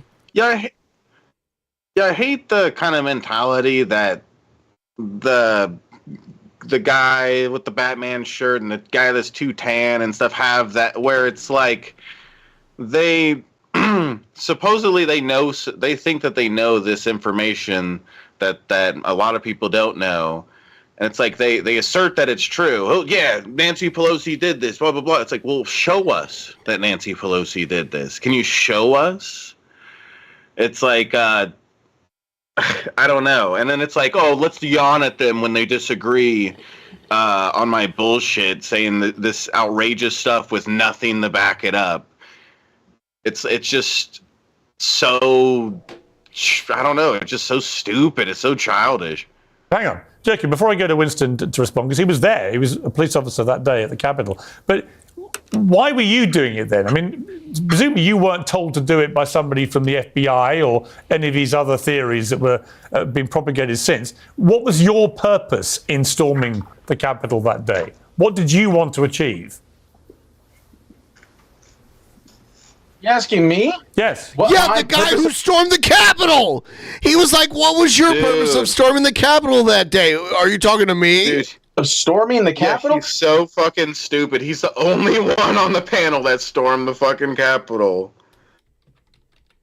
Yeah, it might be you. Look, dude, I didn't storm anything. I entered the building illegally to stop vandalism, violence, and theft, which was proven all on video by me stopping somebody from stealing 30 seconds getting into the... That's a bad tattoo, by the way. ...building, volunteering to help the police. I was committing a crime with some people, and someone else was trying to commit another crime along with that, and I told them, hey, don't commit that crime. And so that makes everything I did okay. That the makes me a crime hero. Was the tattoo. Why I was escorted to the Senate chamber, and also like saying a prayer inside the chamber, and then stopping people from breaking in when I was outside the building. I literally stood in front of an angry mob and told everybody to go home because Donald Trump said to go home. I played his tweet. Yeah, go because Trump tells you, yeah, this area here, you should not be there. Look what he did.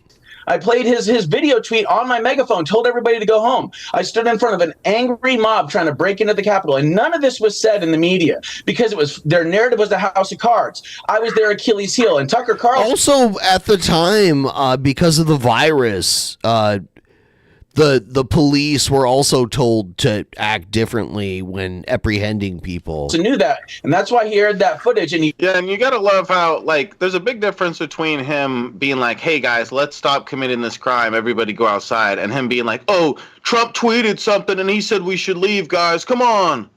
Like that's different. That's very different. It doesn't mean you were there to stop people from committing something that was bad that was happening. You heard, your God Trump say, "Hey, go somewhere else," or whatever the tweet was, and then you announced it to them. That doesn't mean you were against the crimes. You were still part of the crimes. You're part of the people committing the crimes. Fuck him and his mental fucking bullshit gymnastics, trying to like act like that means he was like a hero in the situation or something. It's like, no, shut up, stop it. You were one of the criminals. He totally destroyed the Mockingbird media's narrative about January 6th. Okay, let me go to Winston. You were there that day. You're a Capitol Police officer. Skeptical Jesus said in the chat, I was there to prevent people from doing what I was doing. Yeah, it's like that. It's like, yeah, that doesn't really. Yeah, that's kind of fucking stupid, idiot. Mr. What are your feelings about the fact that everyone involved has been pardoned, even the ones who were violent to police officers? I think it's very unfortunate that particularly those that were violent and who attacked both me and my fellow officers that day are able to walk totally free. It sends a horrible message to Americans, to the world, to law enforcement, not only Capitol Police, DC Police, who have continued to show up every day, do their jobs in service to others, in service to the American people, to Congress. And, it basically says that it's okay to do political violence against and beat police officers. It says that there's nothing wrong with that. Do you think there's a... No, what says that that's okay is the BLM riots. It says that's okay is the Antifa riots. Oh, God. Yep. Oh, what about this other stuff that happened? Like, that has nothing to do with what we're talking about. Your mom is like, it wasn't that violent. Your mom, if it happened in your country, people would freak the fuck out. You've never experienced, like, you have like internet brain rot and you see things that happen in the other part of the world as if it's like some kind of weird, like, fictional reality. Yeah, it was violent enough where they're damaging. A woman got shot in the head. Yeah, they're throwing cops around and attacking them. Like they're like grabbing cops and throwing them in the middle of a group. Like, we got one, get him and shit. Like, I don't know. It's just it's violent enough, especially being that it's a political thing. That like being where it took place. That means that should mean a lot. And there being no prosecutions. That's what says that's okay. It's attacking federal buildings and no prosecutions. That's what says that's okay. Forgive me for saying, I don't mean to interrupt, but the double standard, what Victoria Davis Hanson was talking about, the asymmetrical justice system is on full display. And to deny that the Antifa and BLM riots didn't play a role in the demoralization of our police officers and the allowance of this crime spree all across the country is just absolutely silly. The idea that is not to blame is silly. Well, it's an interesting point, Winston, isn't it? Whataboutism, though, it's horrible, this whataboutism. I was a police officer for 5 years. I worked in 2020, the summer in D.C. I will not condone any violence against police for whatever political cause, whether it was then on January 6th.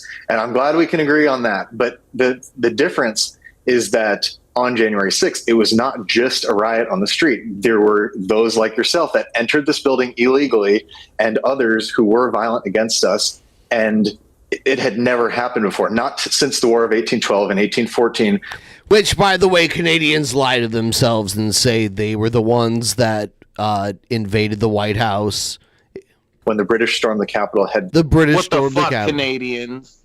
Canada didn't exist at that point. Not since the Civil War. We've been so divided. Allow me to apologize. Please allow me to apologize on behalf of all January 6ers and all Trump supporters for what happened to you guys. I don't know if that's happened on live television yet, but allow me to apologize to the police on behalf of all J6ers and all Trump supporters for what happened to you guys on that day. It's absolutely terrible. And if you doesn't do like, it doesn't mean anything, or like objectively, it doesn't mean any. It's just you apologizing for other people's actions. Who cares about that? We want justice, idiot. Find out People that should your be in own jail. Capitol Police people like Yogananda Pittman or Tom Manger are covering up what actually happened and the fact that they put you in harm's way. I think you guys have a vested interest in a class action lawsuit for your own work environment, putting you guys in harm's way. I appreciate that apology. I think, though, the bigger picture is, as an officer, we never victim blame. When a crime is committed against somebody, it is not their fault. And it's more important to look at the bigger picture. Why was that crowd there that day? Who sent them? I remember people telling me that day on January 6th, President Trump sent us here. We are going to get in that building, and thinking there's no way they're going to be so violent, so brutal to actually look at him like, what? It's like, yeah, he was there. Get past us and break inside, until very shortly after I'm seeing for my own eyes that I was wrong, and that the mob, was. And again, could Capitol Police have been more? Were you talking to Ray Epps? No. Is that who you were talking to? Canada wasn't a thing. There was no country called Canada when that happened, Hell's Only. You could say, like, people from what would now be known as Canada, sure. Well, I want to ask Winston a question, which is this. Winston, do you see a difference between people that day who committed acts of violence against police officers and people like Jacob here who did not? I mean, do you see a qualitative difference between the two? J.D. Vance said he could see an argument for pardoning the non-violent. What do you ask? That's such an uninteresting question to ask the cop. Do you see a difference between the people that attacked cops and the people that didn't? Like, yeah, no, I think he might. The cop. Like, who cares about that question? I'm not nitpicking about the names. Like, I'm also like, I mean, no, I'm not nitpicking about the names. It wasn't Canadians that did that. They had like British troops. They had like the most powerful military on earth behind them. It was British. It was not Canadian. It's funny. They like to, Hell's Only, are you Canadian? Is that why you fight for this so hard? And I see that argument. They'd all be. I like Canada too. Like, I defend them so much, but that is not true. It was not Canadians that like invaded the White House. Imprisoned. Almost all of them, and many people felt some of the sentencing was way over the top for non-violent acts. Do you see a difference between the two? I do see a difference, of course. Somebody who just entered the building illegally did not commit as bad an act as those who used a stun gun against my fellow officers, who used bats and 2x4s, bear spray against us. Of course, there is a difference there. No. I like Canadians, and I'll defend them. And don't say that's you to be Canadian. Canadians are awesome, and I love Canada. But no, they didn't attack the White House. They weren't a thing yet.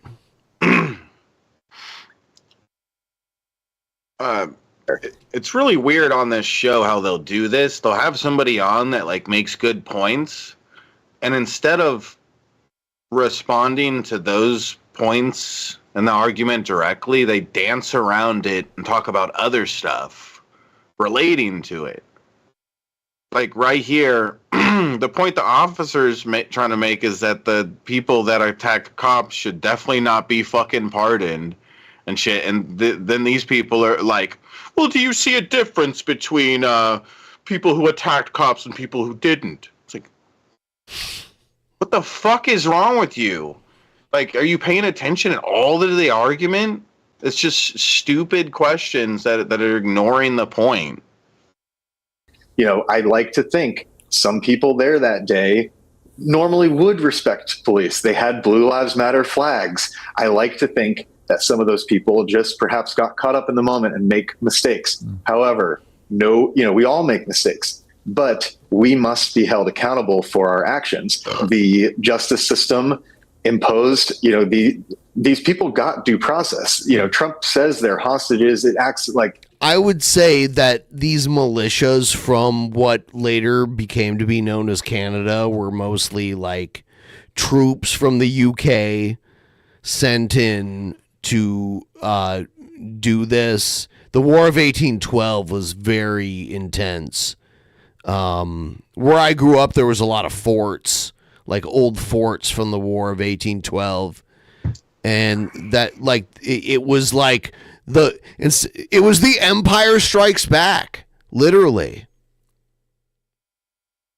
It was the Empire Strikes Back. Because 1776 happened, they left. 1812 was the Empire Strikes Back. Whoa. They, were victims of this. They're only victims of their own actions. And so, sure, I can see a difference. But again, when you put a blanket pardon like this, particularly those who were violent, it is offensive. And I know Capitol Police officers today who are still working very upset by this action. Why should they continue to do their jobs every day if violence against them is just not going to matter? Right, and Jacob, before I go to Vinny, that rationale the Gulf of England. That is a nice ring to it. Rationale applies to Joe Biden and all the pardons he just put out. Yeah, we're going to come to that, Jacob. Who cares about Joe Biden? Oh my God. Versus Jacob. I hate the stupid Batman shirt. Fuck. Why? Before I go to Vinny for his response, he's been waiting patiently. I would just ask you the same question. Do you see a difference yourself? I mean, what do you say about those on the day who did commit acts of violence against police officers? I wonder how this Batman shirt guy would feel if a bunch of people attacked the Proud Boy people. Would he think that it would be okay if the president pardoned them after that? Like, do you see a difference? Oh, they did it in the name of stand back Obama and stand by. something. It's so stupid. Between them and people like you. Yes, I do, to be perfectly honest with you. But I respect the president's decision to pardon those people, and I'll tell you why. Because what happened in 2020 with the riots and what's happened with the pardons that Joe Biden has put out there, attention has to be drawn to that. And Donald Trump pardoning some people, that a small percentage of people that harm police officers or committed acts of vandalism on that day is nothing compared to the damage that was done by the pardons that Joe Biden did, or by the psyop that was perpetrated on the American people by Russia for 4 years, by the Hunter Biden the other laptops. Team did worse things, so it's okay if Trump does a bad thing. Yep. Great logic. You're so great, so smart, so so morally consistent and all that kind of stuff. Oh, Roger Wilco. By these 51 intelligence agents. 35. Then going after all these people because of January 6th, all the lives that were destroyed. Like, I would way rather have J6ers on the street that hit a cop than I would a child molester from Nicaragua. Okay. Look, you make a lot of points there. Wait, some of them I wouldn't have neither. Well, yeah, exactly. That would be my point. But before I go to Vinny, Jacob, just to be clear, it seems to me like you would unreservedly condemn the rioters that day who committed acts of violence against police officers, would you? I believe in nonviolent non-cooperation with evil. If you cooperate with an evil system, you contribute to its evil. That's Gandhi right there, and that's truth. So I believe in nonviolent non-cooperation. So is that you would condemn the people who committed acts of violence against police officers? I believe that they have served their time enough, and they've felt the full weight of the government. That's not the question. Very few people. That's not my question. I condemn violence that happened on January 6th, but I also agree with the pardons. That's fair enough. But just to be clear, you do condemn the people who committed acts of violence that day, the rioters who were violent. I just answered your question. Oh, look at him! He's being a snake. Yeah, it's like he doesn't straightforward answer the question. He says a bunch of bullshit like dancing around answering the question, and then he acts like he just obviously answered the question. It's like, no, you didn't. It's a yes. He's so annoying with his stupid dot. Just to be clear, I don't want to misquote you, so I'm just pinning you down to say yes. Hey, then play the tape back, buddy. Well, you said you condemn acts of violence, so by definition, I'm assuming you are condemning the rioters who committed acts of violence. Now you're starting to think for yourself. Well, can you just say yes or no? Yes. See, and then the smug. Yeah, I appreciate it. Listen, it's like when like an authority figure forces a child to apologize. I'm sorry. Yeah. You know what? I hate the smug attitude with these fuckers because it's like, if what you're saying is true and stuff, how do you learn how to teach people the truth instead of just be a smug asshole about it and expect people to know? I think that they're wrong, of course, but if they really truly believe that what they think is true, then they need to stop being such smug assholes about it and try to actually educate people. I actually appreciate that honesty. I don't know. I appreciate the candor. I think it moves the debate to a better place when people on all sides of this can concede things which actually we should all agree on. There can be an argument about whether Trump should have pardoned them. There should be no argument, especially when we have one of these police officers sitting in this panel, that violence against police officers is never acceptable and should always be condemned. Vinny, you've been very patient. 100%. Vinny, let me bring you in. Actually, a really interesting debate, this. And I honestly, all of it has been fascinating to me. And to actually have one of the people who's been pardoned next to one of the police officers and reaching some points of agreement, I think is a really important thing. Vinny, what do you feel about this? The Republicans were split. Many Republicans, including J.D. Vance, did not want the ones who were violent against police officers to be pardoned. It does seem to fly in the face of what most Republicans would think, which is if you commit an act of violence against police, you should not be pardoned. What do you think? Well, first, Piers, I want to. This guy. Well, first, Piers, I'm insanely angry. Congratulate you, your friend. It finally seems like he's going to inaugurated have a heart attack any moment. into the White House. He's going to stop this bleeding that's been happening with this country. I was there, Piers. I sent your producers a bunch of video. Cokehead. Hell's only in the chat said he used to be a cokehead. I don't know if that used to be. Yeah, I mean he does got that kind of like cokehead look or whatever with him. I wouldn't be surprised. The guy's done more in 3 days than Joe Biden has done his entire career. The moment we saw him at the Capital One Arena, he sat down and started signing executive orders and got to business. Number one. Number two, Piers, in regards to the Jan 6 and all the pardons and everything, I've met Jacob in person. What the media told us about this guy, he's a monster. He did this. I met him in person. I interviewed him. Amazing guy. I don't think he's a monster. I just think he's mentally ill, and now he's been given a pardon by the president, so he's so empowered. It's crazy. By the way, please, everyone like the stream. Start a tip fucking train to get us a little closer to our goal. Maybe 75%. Can we get it to 75 fucking percent tonight? Keep tipping and I'll keep drinking too. Great heart. He's intellectual. He knows what he's talking about. He loves this country. Okay, and what happened on January 6th? I know who is he Wyatt referring said something to right now? about Tarrio, or the guy with the Batman shirt. Who is he I mean, like about? them as a whole, I believe. free and fair election. That's what I thought he you was talking about a believe. The specific American person. people Okay. don't believe that. The majority of us, 81 million votes, all the discrepancies, FBI at Twitter, all the cheating or election interference.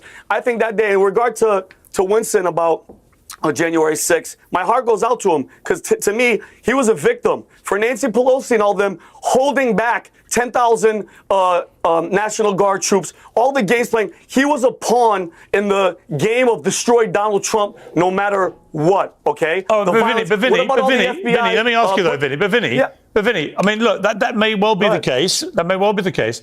But it doesn't change the fact that thousands of people, as part of a large group of people, did storm the Capitol, and many of them broke in, and some of them committed acts of violence against police in the process. Don't hurt me, Ben. None of that. I mean, all of it looked appalling. Okay. I got to be to the rest of the world. No, Ben, it looked like America lost its mind.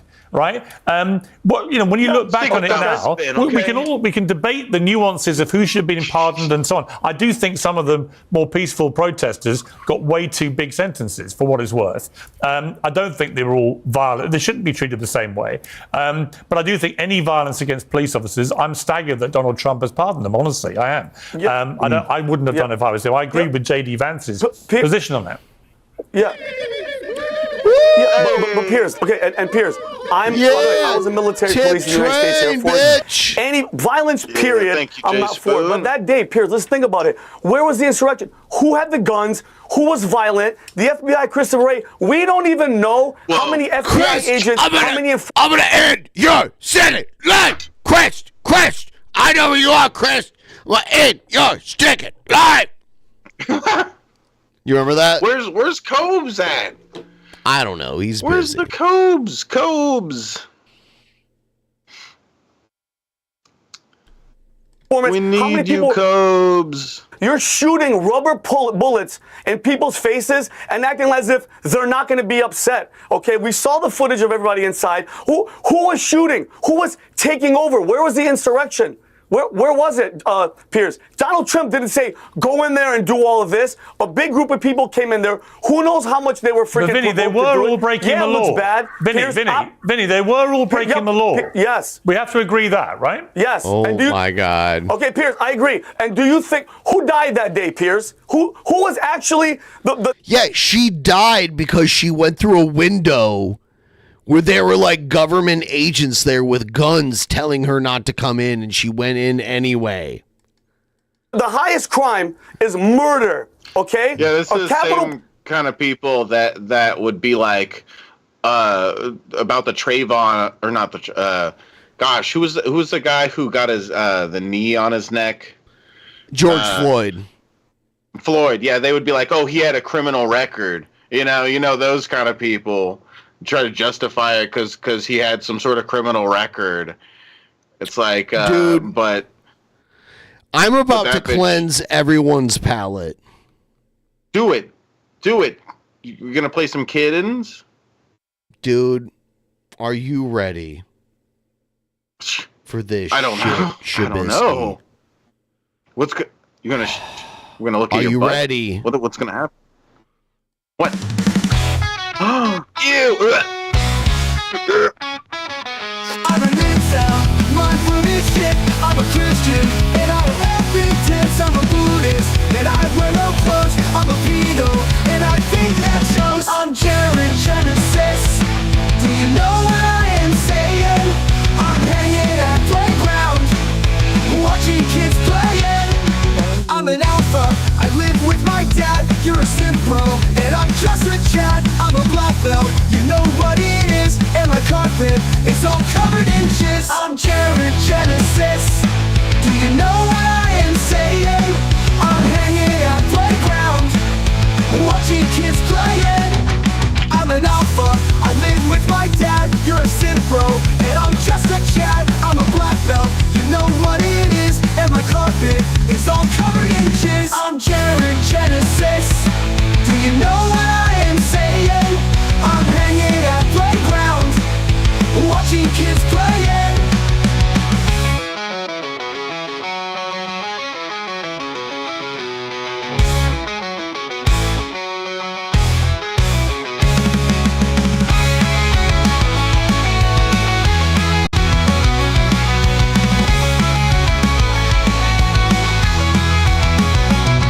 I'm Jared Genesis. Do you know what I am saying? I'm hanging at playground, watching kids playing. I'm Jared Genesis. Do you know what I am saying? I'm hanging at playground, watching kids playing.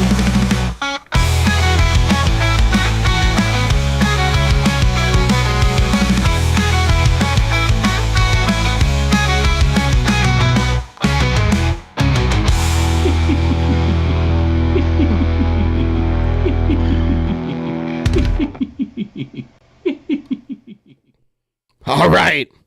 Yeah. That shit's funny. Like, I love the part where he's doing his titties. If you remember, like we both like worked on that.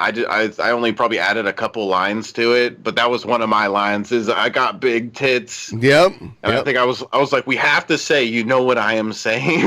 We have to put that in it. Our original creative process for that song is on the Tap Patreon. Oh, was that for Tap? Yep, Okay, yep. yeah, it was like a private show. Yep. I remember that. Yep. Yeah, that turned out so good. I've been messing around with it a little bit, and I made some pretty funny things with it lately. What the fuck? What's going on, guys? It's the Genesis here. Started So, to adopt the drug bum PSA. look already. This Look is at great. him. Wow. Look at this fucking weird piece of shit. Like what?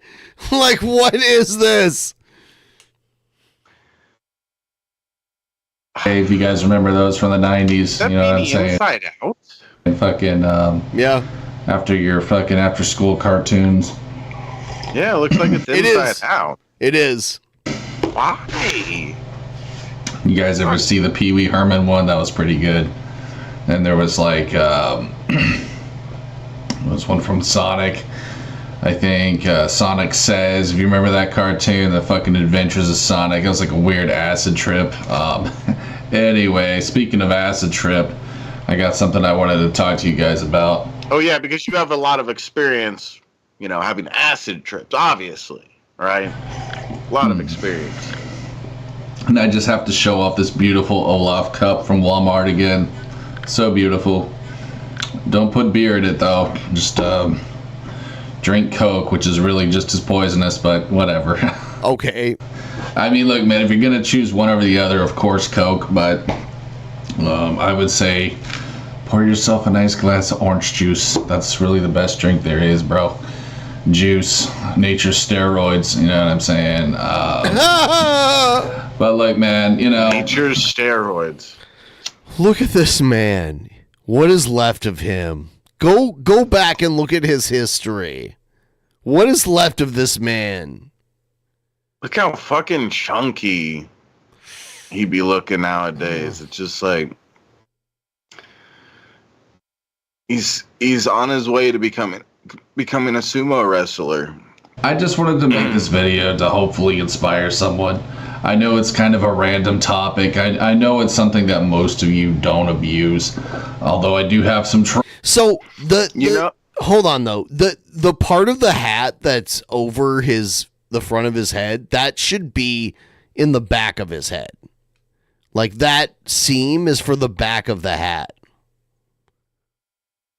Yeah, and you know what I just noticed is he normally never dresses like this inside. His parents probably they can't use the heater right now. Maybe it's because they can't afford it. So that's what I'm seeing here. Yeah. So he's putting on all this the coat and the beanie. You wouldn't normally see him all bundled up like this. So it must be that they can't use the heater right now. Girls who are really big losers who do smoke on a daily basis. So yeah, I mean, I guess this video is for them as well. Because look, man, I want everyone to get clean.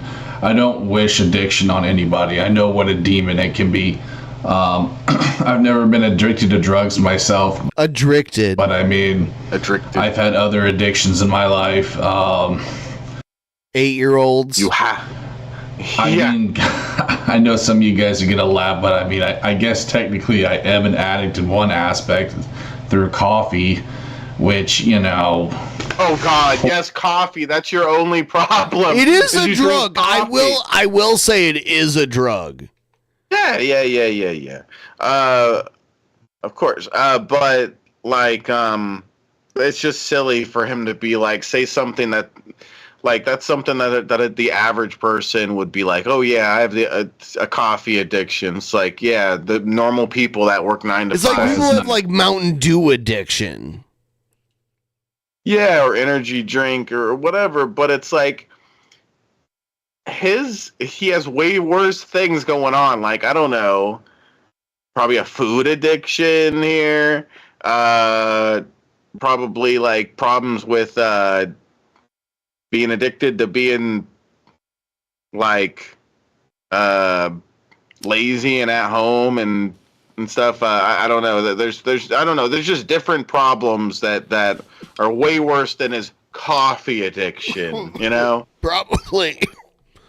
Not the same as being addicted to meth, but it still sucks. His whole life is just shit.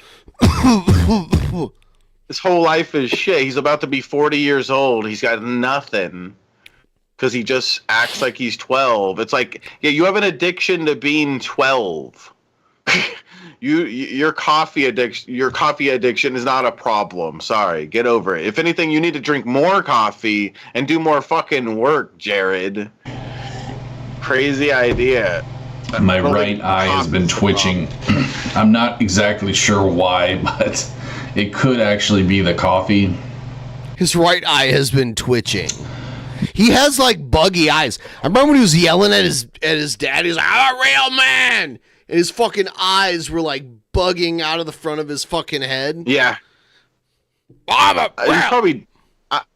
At some point, I dealt with that, and it was with my right eye too. It was like for some reason twitching a bit, like with blinking or whatever. It was weird, but I got over it. That's probably what he's talking about. It's something like that. By the way, everyone, please start a fucking tip train pinned in the top of the chat. Help us get to 75% of the goal tonight. 75% of the goal tonight. Because coffee, from what I understand, it actually tightens the nerves, like it closes up your veins a little bit, like in your fucking head and shit. What does that mean? Which is probably why you can. Does anybody know if what he just said makes any sense? Tighten your veins? Yeah, he said coffee tightens the nerves and the veins in your brain. Thanks if you drink too much. I don't know. But I'm not really sure about that. That could be. I'm not really sure about that. All right, good. Big reason why I suffer with migraines too, actually, is coffee. So yeah, bro. I mean, I would love to drink. Jared just suffers from tight brain. Smooth, tight brain. Drink less. It is a demon. It really is, bro. Like coffee. You know, because I have to put sugar in my coffee too, bro, and like that's probably a big reason why I'm overweight as well. You have to put sugar in your coffee. When I was trying to lose weight, I drank a lot of coffee and didn't put any sugar into it because I was like, "Oh shit, sugar will keep me fat." I need to, and I'm fat again now. I am back to being fat again. This time last year, dude, I was like 50 pounds lighter than I am now. Like, I got back to being fat again, which sucks. And I know how to not be fat again, but it's not easy to, like, make myself start. No, it's not bulking. No, I got depressed and lazy and stopped caring about what I ate and stopped. I'm bulking, too. I'm gonna be a bodybuilder. I am a bodybuilder, actually. I'm just this is the bulking stage of my bodybuilding, you know? What I'm saying? I chose to just, like, eat whatever the fuck I wanted. Because I do eat a lot of sugar. I had some smart ass talk to me about that. Wouldn't it be, I would think the milk would be the more fattening part of drinking coffee a lot. Nope. It depends on how much sugar you put in. Yeah, okay. Yeah, because, like, a good, like, 2% milk versus, like, you know, several grams of sugar, the sugar is going to, like, turn into fat more easily, especially if you're not, like, someone that's working out every day. I forget. To get thin, I had to only eat once every other day and work out every day. And that's how I lost a bunch of weight. And it really wore me out because it was so much work and so much, like, attention to detail. And, like, I get hungry and I'm like, no, you can't eat now. And then I'd eat, I'd feel, like, terrible about it. I just got tired of it, you know, but yeah, that's how I lost a whole bunch of weight. Like, look at me, go back to a video from, like, a year from right now. I'm, like, way thinner, and I was fitting into, like, clothes that I had, like, packed away for years ago. It felt good. it's just so much work. And like when life demands so much out of you already, it's hard to keep up something like that. Yeah. You know? Yeah, I know what you're saying. Yep. Yeah, I feel like I'm probably a bit lucky because I probably don't have to worry about it as much as you do. I need to lose weight, but I think it's mostly because I've been drinking a lot of beer. That's the only reason. Like, part of that is for me is drinking too. Yeah. But for me, I feel like if I didn't drink at all, I wouldn't have The to worry older about you get, diet. the more your metabolism is going to slow down. Yeah. Where it was, I think it was And on I'm Twitter. about to be 37 when Trump gets out of office, Ben. Nope. I'm 37. I'm not old. I'm not old. Telling me why he should take advice from someone who encourages sugar use. Well, Mr. Jackass, I don't encourage you to eat unlimited amounts. You must have misunderstood me willfully, like you all do. You're all willfully ignorant. You all want to just make me look like a dumbass because that's what you do. You're losers, and you're fucking narcissists looking for a scapegoat. I just want you to know I'm praying for you. But aside from that, of course there is a limit you should put on your sugar intake. Okay, I shouldn't have to spell that out to you guys. He's gonna pray for but us, some of you, I guess you just at least he's praying for us and not praying on someone. Better for him to pray for. You're not exactly the sharpest tools in the shed, and that's all right. Neither am I. But I'm still. When it comes to my trolls, I'm still smarter than a lot of you. I'm sorry to break it to you, sweetheart. You're so smart. So when it comes to my trolls, I'm just so much smarter, bro. Yeah, I'm so much smarter. We got him, bro. And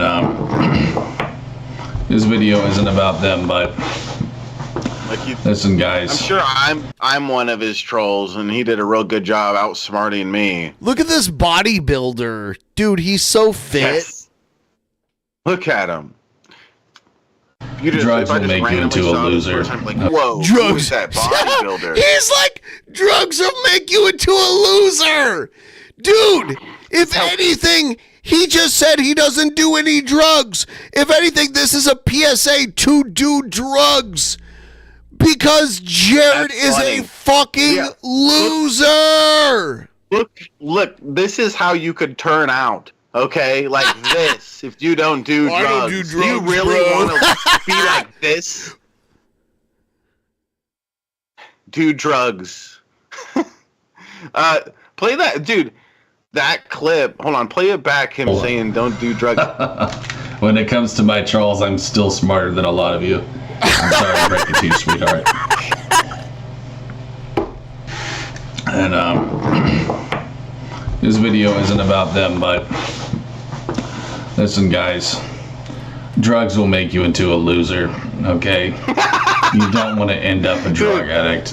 It will completely ruin your life. And of course, that goes for. Be like a Streamlabs tip, like drugs will make you into a loser. Yeah, it needs to be like 420 or something. All right. I don't know. Guys, I'll tell you what. We're going to pause for a message from our sponsors, and when we come back, yay! I am going to tell you a little. Actually, hold on. No. We have to finish I just kind of I put them all in the same category: drugs, booze. It's I thought all this was over, but Jared tricked me. The same fucking thing. Yeah, because booze is a drug. If you want Jared. to speed up your gains as a bodybuilder, or just an athlete in general, drugs are they're gonna stifle you, bro. You know what I mean? You were just talking about your coffee addiction. That's a drug, Jared. You drug addict. You just admitted in the beginning of this video that you are, in fact, a drug addict. Did he not? Yeah, a coffee addict, yes. What I got here. Yeah, coffee is a drug. It is. Milk. Sorry, guys. To it. So he's I a just drug noticed addict. my fucking teeth. Oh, lordy. That's delicious. What the fuck? We're doing some grooming today. Why Oh, are yeah. some We're doing some teeth so Genesis square? grooming. It seems. All right. I'm just going to stop square. now. Hold on. Holy fuck! Look at that little guy. What are you doing? Oh my Why are you god! picking shit up? What is all the shit on the floor? And why has his parents not made him clean that up? Look at behind him on the floor. What is that? A sea of junk. Yeah. See a skateboard. I feel like he started taking his drum set apart. It looks like a little bit.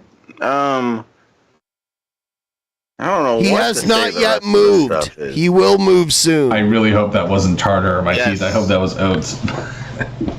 Anyways, guys, a little something to meme there for y'all, for all the trolls. I just wanted to say, guys, listen, man. Drugs will never help you in life. They will never aid you in any sort of way. You know, I don't care if you're talking about music. Cheers to that. Any sort of creative art, skateboarding. I still got rice in my fucking mouth. Good lord. What the fuck? It will always slow you down, bro. Okay? There is no benefit to using drugs. And yes, when I say drugs, I also mean the marijuana. Okay? I'm also talking about the wacky tobacco, bro. Am I wrong to say he had like a... I don't know. He had some... who's the person he had on the wall? Like, he had some people like Jimi Hendrix? I feel like he had on the wall. Yeah, it's like, dude... He was high as fucking shit making his music and stuff, and that's because drugs don't do matter. You know, Jimi Hendrix was from Seattle, and his grave is kind of near where I live, too.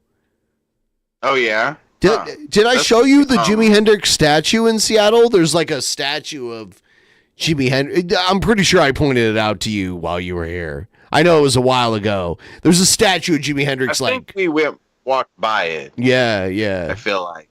I remember walking by a statue of some sort like that. But yeah, it's like, dude, one of the people you put on your wall that I'm sure you would call, your heroes or something like that. Yeah, he was doing drugs like fucking crazy, and that music would not have been the same if he wouldn't have been doing those drugs. No. He also choked on his own vomit and died. Yeah, he did. Things happen. Yeah. How old did he die at? 27. 27. He's a member of the 27s Club. Oh, gosh, why didn't I join that? You're too old. I'm too old now. Amy Fuck, Winehouse is one of the 27s. Oh, Amy Winehouse? Yep. Oh, I didn't understand that. Okay. There's a very elite 27 Club group. Jim Morrison of The Doors is one of the 27s. Which if you go and look at like Kurt Cobain was also a 27. Yep. But yeah, like if you go look at Jim Morrison, he looks like he's 50 and he's 27. Around the time when he died. Oy. He was not looking too good. Yeah. I'm glad it's a little bit the opposite for me. I would hate to be looking like I'm When I say 50. drugs, I also mean the marijuana. Okay, I'm also talking about the wacky tobacco, bro. Marijuana is an herb. Okay, it was meant to cure sickness. That's why God gave us marijuana. Oh my God. I hate when people start going off talking about what they think a drug is and all that. So here, if I'm following along, he's trying to argue that like marijuana, well, that's not really a drug. It is a drug. Yes. That doesn't make something bad or good if it's a drug. It's not like Ben said, coffee is a drug. Caffeine is a drug. Heroin is a drug. Meth is a drug. Weed is a drug. Like there's all sorts of things that are drugs, and there's drugs that are saving people's lives every day. There's drugs that are safe and fine to use and stuff. There's drugs that are ruining people's lives. It's not as complicated. It's not as simple as just drugs are bad. No. Without and we know that because there's plenty of drugs that we use medicinally, and we're like, oh, those are okay. And marijuana is a drug. The fact that like you smoke it and it makes you hungry and it makes you tired or whatnot. You know, I noticed like the vape version of weed, I don't get hungry as much. Like, yeah, different strains do different stuff too. You know, there's certain strains where I've smoked them and they make you so hungry that you eat and you know that you're full, but you want to keep eating. You just have I know that. Usually for me, that's like heavy indica, like Yeah,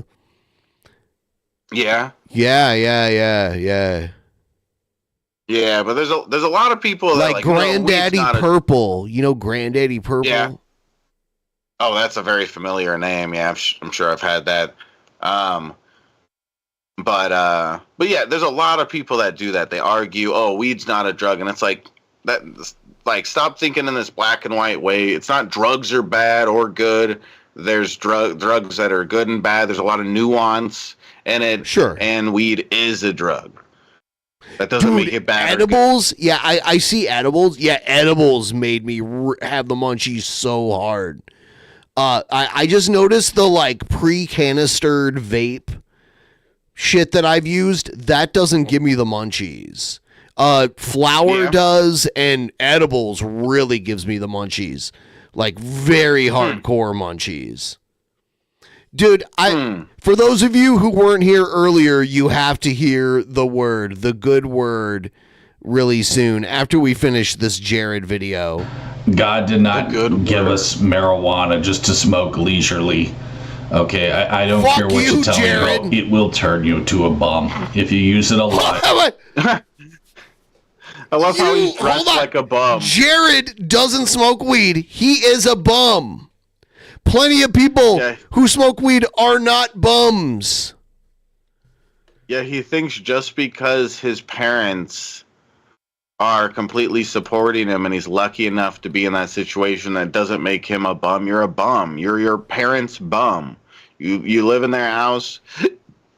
You think they don't want you to fucking get a job and get out of there? Oh, absolutely they do, but for whatever reason they're not capable or just not. They don't care enough to be like Jared. I still have this theory that he has some sort of, or at least the parents think that he has some sort of disability, whether it be true or not. Well, you talk to his dad. Here's the issue. Now Jared says my dad thinks all you guys are pieces of shit. So Jared somehow like convinced his dad that like everyone against him online is like Chris or whatever. You know? So that's and I mean his dad doesn't know much about I wish I would have been there when you had that call with Jared's dad, because I would have had way better questions than most of the ones I heard get asked. Dude, I was not ready for that. No. And that was Toxic J. You remember that fucker? Yeah, it was a neat video that I got a little bit of views on. But Toxic J was the guy buying Jared subscriptions about a year ago. Yeah, that's a little too like focused and dedicated on Jared in a weird way. We just kind of like watch him like, that's fucking stupid. I would have been ready. Let's drink another beer. But he was like, "Are you related to your wife?" And he's like, "What?" Yeah. That was some stupid shit. It's like I was trying to ask serious questions. I don't know what I asked, but I wasn't ready for it. It was just thrown at me out of nowhere. No, I know. That it came out of nowhere. It will. I've seen it happen time and time again. The thing that pissed me off about him was he could have at least like talked to me about it or something. I actually would have told him no, I don't want him to do it, because I didn't want to. Like, it was a neat video and stuff, and I'm glad his dad was fine with it. I was like, oh, we are recording, and I'm gonna put this on YouTube. Is that fine? And he's like, yeah. But he probably doesn't want people calling him and asking about this stuff, and I didn't want to be part of that. Like, you know, I don't want to bother his parents. Again, with motherfuckers I've known in my life, you know, in real life, and also people on here, marijuana is lame. It's not cool. Okay, it's lame. Weed, whatever you want to call it. He's like, kids, don't smoke marijuana. Come to my place and hang out with me. We'll like sponge bathe each other and do all kinds of fun stuff. Yeah, bro. No one under or no one over 10 allowed. This motherfucker! Oh my god! Look at this!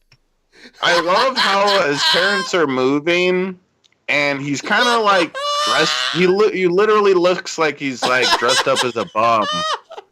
Someone needs. Okay, hold on. Someone needs to take this picture and cut him out and put him just like on the side of the street, asking like, "You got change? Got some change, bro? My mom and dad kicked me out, bro, because I don't do anything." Like, someone cut him out and do that. Someone be our hero. Yeah, bro, my parents were like total douches. They wouldn't support me for all of my life, forever, and let me just leech off of them. Shh. They're total betas, bro. I'm taking my own screenshot really quick here. All right. Yeah. It kills testosterone in your body, guys. What's cool about that? Nothing, bro. It'll turn you into a fucking soy boy. All right, you know, if you're using it like once or twice a month, you know, I would encourage you to not even do that. But I mean, yeah, you're probably okay. But you know, Jesus is really the best anti-drug, bro. I just had to throw that one in there, homie. Ew. He is, bro. Get a good relationship with God. You won't need anything in your life. Jesus isn't real, You Jared. know what I mean? That's just how I feel, bro. Because I'll tell you this much, working out really is the best anti-drug. It is, bro. Get some good cardio, lift some weights. Oh my god, bro. I mean, he's the best, dude. Yeah. You guys have seen me when I'm on camera. I get all fucking trippy. Well, that's pretty much every video, but you guys see when I'm extra trippy, though. What does that mean, extra trippy? I don't know. On coffee? It's because I have a workout. Talking about coffee. And I'm telling you guys, like, yeah. Look, man, I may not have done a lot of drugs in my life, so I may not be able to tell you firsthand, but it is a really good feeling, all right? I would imagine it's probably a lot like heroin, all right? What is? Coffee? Who thinks coffee is like heroin?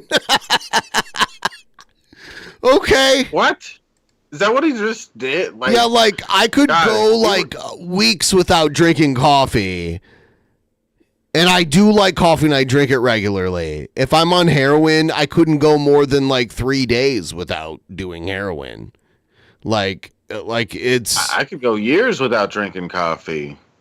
I'm used to coffee, and, like, I would feel the strain after about a week, but I could give it up.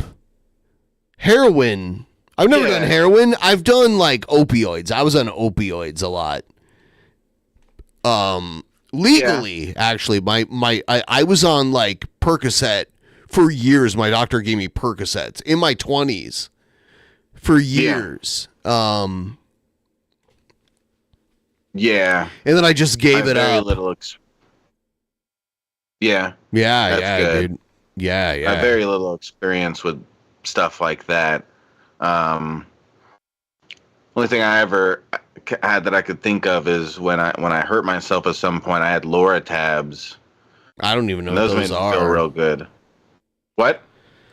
I don't even know what those are. Yeah, I like, technically, I have chronic pain, and I could probably still get those kind of medications, but what they do to you is, like, so terrible, and there's never enough after you've been taking them for years. Like, it's not good. Like, they're good for short term, like, you have a surgery, you should take them, or, like, you have, like, a traumatic injury, take them for like that. But, like, as a long term, like, take these every day for years kind of thing, that's where they really hit you hard. And I was kind of forced to not take them. I moved from where I was getting them, where I had a doctor that would just give them to me whenever I needed them, to another state where they're like, do you really need these? And I'm like, I don't know. My doctor said I do. And they're like, well, we don't think you do. And I was like, oh shit. And then I did go through like a weird withdrawal, but I was never at the point where like I need to buy these on the street or anything like that. I just like got over it and I've had them a few times since for like a surgery and everything. Yeah. Yeah. So. Yeah, I'd imagine I'd get pretty addicted easily if I did some stuff like that nowadays. Dude. Whatever Shabisky, a little soy boy SJW like you can't hold a candle to a rad bodybuilder like me. Yep. My karate skills are unparalleled. I don't need drugs like weed and alcohol to be cool, Benny boy. I'm a real mean. You know what I'm a real man!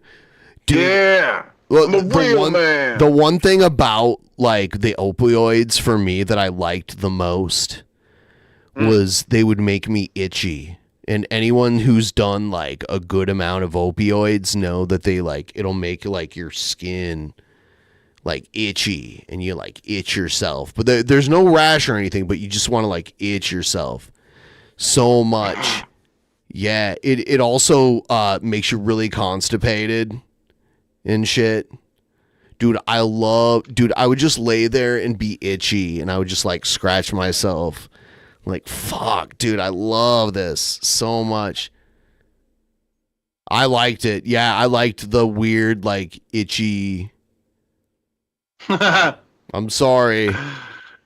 You're silly, dude. I don't even know. I haven't experienced I would also it. have these weird, like, night sweats where I would just, like, sweat, like, into, like, a fucking... Like, I would soak whatever I was touching, like, so bad. And I don't know, for some reason I liked that too. You're silly, dude. I don't even know. I have very little experience with that stuff. The little experience I've had was like I go into a hospital and they give me morphine before they ask me because they got injured or something. But yeah, I don't know. Cheers, you guys. Should I open up another beer? Dude, at this point, fuck, we've been talking it so much. Should I go score right now or what? Or fucking cocaine. Not cocaine, but like a downer, a really strong I want to itch again. It mellows you out, it slows down your heart rate. It feels I'm already getting itchy just talking about it. I think a lot of people just want a quick fix. That's just what it is. They don't want to put in the hard work, and that's why they go to drugs. But I mean, there's a million different anti-drugs out there, not just working out, but other stuff. The problem is, like, it's easy to not do drugs when you just sit in your parents' house all day and you have nothing to worry about and everything. But when you actually have to, like, you wonder why mommy and dad, like, why does dad drink beer? Jared, yeah, because he's fucking got to take care of bills and he has a fucking almost 40-year-old child living with him that he has to help support. Yeah, if you were in his place, you'd probably have some beers in the fucking fridge too, fuckwad. But you just sit there and leech. Two hobbies, seriously, whatever. Man, who needs drugs? Like, I don't know, maybe people who actually have fucking something to worry about in their life. Other than you. I'll tell you what, those opioids will make you constipated. Like, it's insane. Gonna have problem pooping? Yep. Gonna have problem pooping? Whatever you enjoy doing, really. You know what I mean? Just, How could he look at this and not be like, this is Inside Out? How? He doesn't look at his own skin and is like, it's inside out. Is it so dirty on the other side that he had to make it inside out in order for it to not look fucking disgusting? Is that what it was? Yep. Or like some big bunch of fucking food stuck on the other side?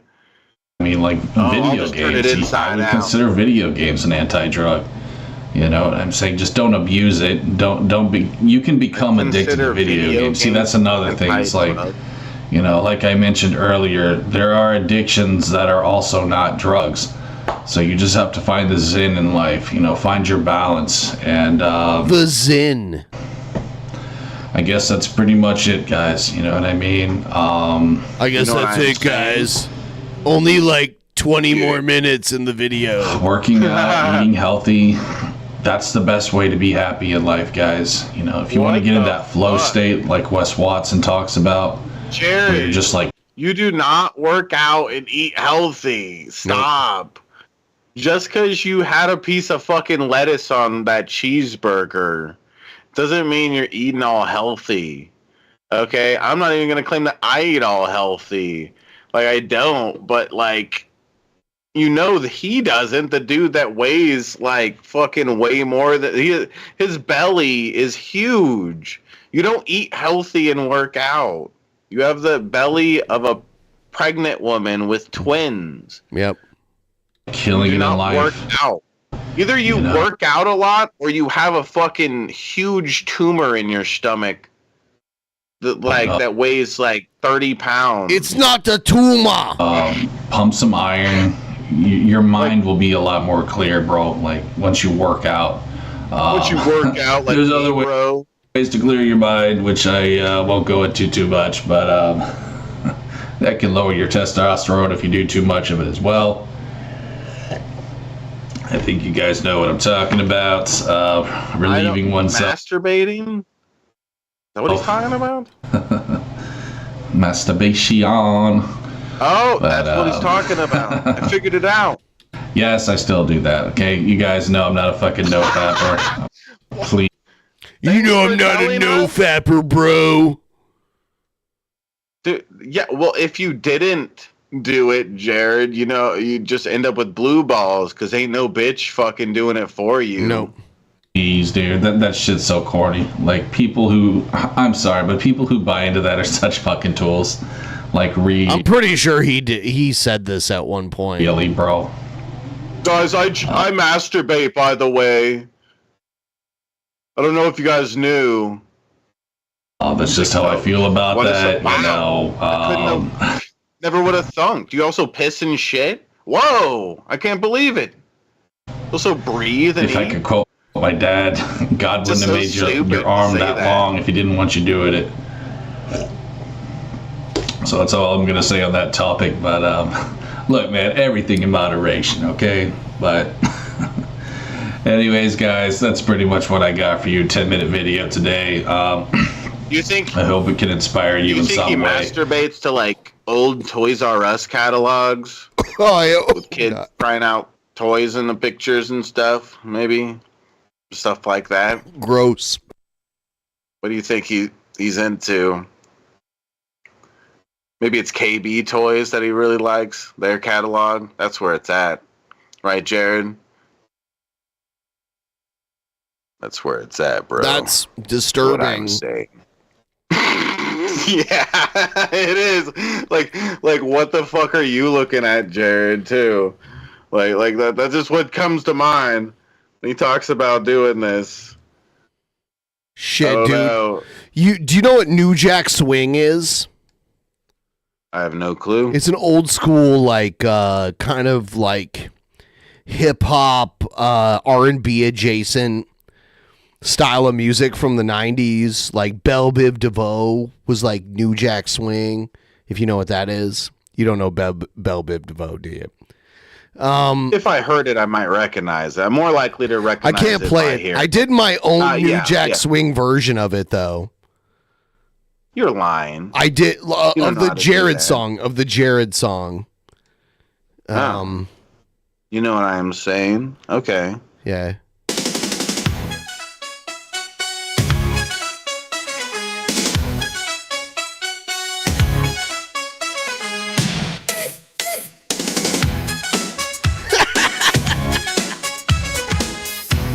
It's like Mario almost. I don't know why. It like something I was doing like a little game like that. And I have big tits, I'm a Buddhist. And I wear no clothes, I'm a vegan. And I think that shows on Jared Genesis. Do you know what I am saying? I'm hanging at playground, watching kids playing. I'm an alpha, I live with my dad, you're a sick bro, and I'm just a Chad, I'm a black belt, you know what it is, and my carpet is all covered in jizz, I'm Jared Genesis. Do you know what I am saying? I'm hanging at playground, watching kids playing. I'm an alpha, I live with my dad, you're a sick bro, and I'm just a Chad, I'm a black belt, you know what it is, and my carpet is all covered in jizz, I'm Jared Genesis. Do you know what I am saying? I'm hanging at playground, watching kids playing.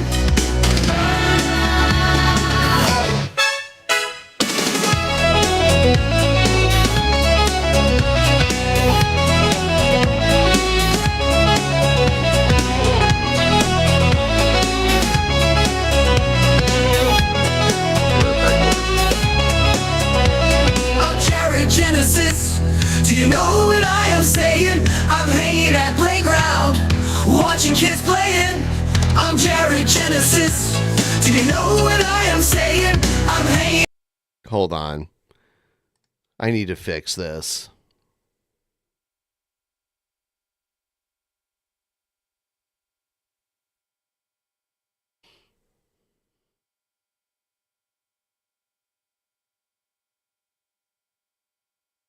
And yes, I understand I am a bit of a hypocrite because I'm a big coffee guy, but I am trying to cut down. I mean, realistically, yeah, I guess, you know, no coffee probably is best, but I mean, a little bit here and there. A little bit, bro. I don't think it's a big problem, you know, as long as it's natural. Like, I'll just say this, like, stuff that comes from, you know, God, 100% natural stuff. Hold on, though. Weed comes from God, dude. Weed came from God. If you believe in God, you believe God created weed because of it, and it has the effects on us that it does. So, I mean, yeah, I realize Jared just a.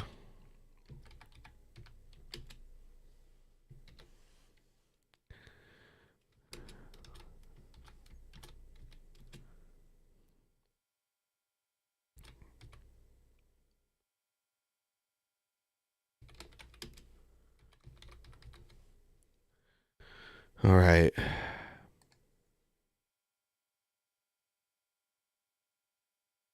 I wonder if I have, can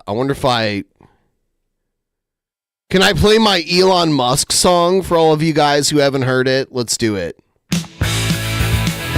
Oh shit, that's the punk rock version. Hold on.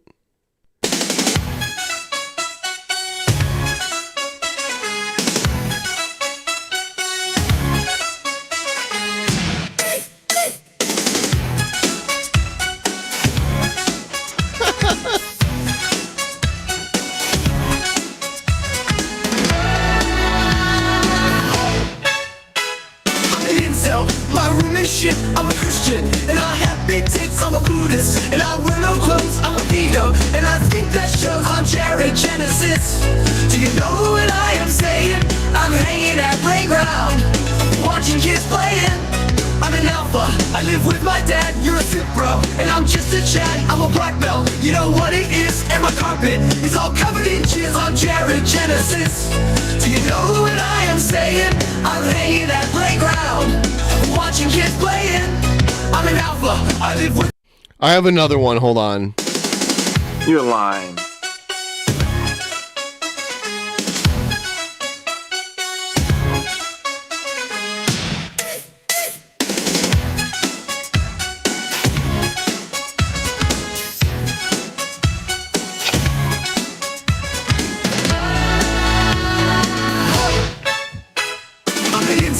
My room is shit, I'm a Christian, and I have big tits, I'm a Buddhist, and I wear no clothes, I'm a pedo, and I think that shows I'm Jared Genesis. Do you know what I am saying? I'm hanging at playground, watching kids playing. I'm an alpha, I live with my dad, you're a sick bro, and I'm just a Chad, I'm a black belt, you know what it is, and my carpet is all covered in jizz, I'm Jared Genesis. Do you know what I am saying? I'm hanging at playground, watching kids playing. I'm an alpha, I live with my dad, you're a sick bro, and I'm just a to chat. I'm a black belt, you know what it is. And my carpet is all covered in jizz. I'm I did do this Elon Musk song. Elon Musk Heils Hitler. He is an open racist, doing high-step marching where he feels safest. Then he'll wear an armband with a big swastika. Then he'll pass out jerking to BBC erotica. Elon Musk, what the fuck? Why is he a Nazi? No minorities are allowed in his oligarchy. Elon Musk is a racist, yelling racial slurs. Everyone knows that they are his favorite words. Now he's burning crosses in people's front yards. And if they have a problem, he will just call them tards. Elon Musk, what the fuck? Why is he a Nazi? No minorities are allowed in his oligarchy.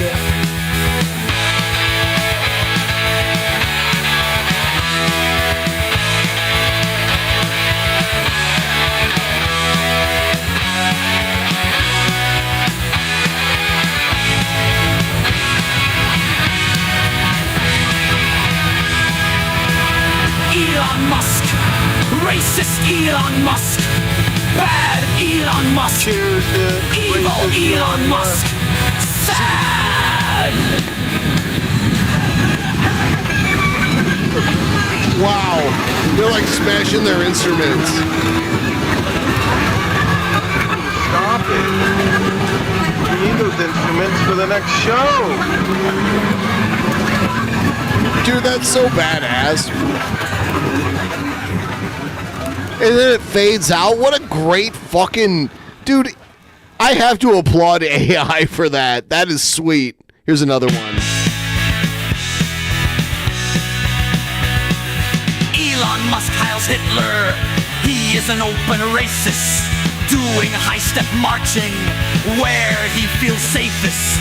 Then he'll wear an armband with a big swastika. Then he'll pass out jerking to BBC erotica. Elon Musk, what the fuck? Why is he a Nazi? No minorities are allowed in his oligarchy. Elon Musk is a racist, yelling racial slurs. Everyone knows that they are his favorite words. Now he's burning crosses in people's front yards. And if they have a problem, he will just call them tars. Elon Musk, what the fuck? Why is he a Nazi? No minorities are allowed in his oligarchy.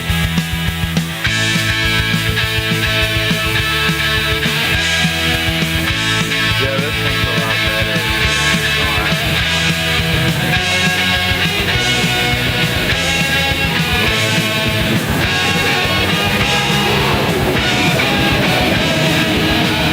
Elon Musk, racist Elon Musk. It got weird at the end, though. There's, like, too much... they did a bad job on the outro with broken instruments thing, huh? Yeah. On that time. They messed it up, yo. Yeah. No cap.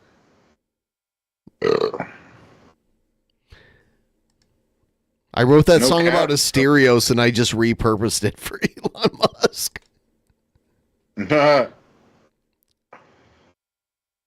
That's fitting. Yeah. Yeah. Elon Musk with his cool salute. What the fuck? What a cool guy. Just saluting his fellow friends, his fellow white friends. Oh my god. Let's do Sturgis. Ooh, Sturgis. You know This what? is gonna Before talk we do more that, about though, comic books? I do want to pause for a word from someone who's very intelligent, and you should all listen to. Here we go.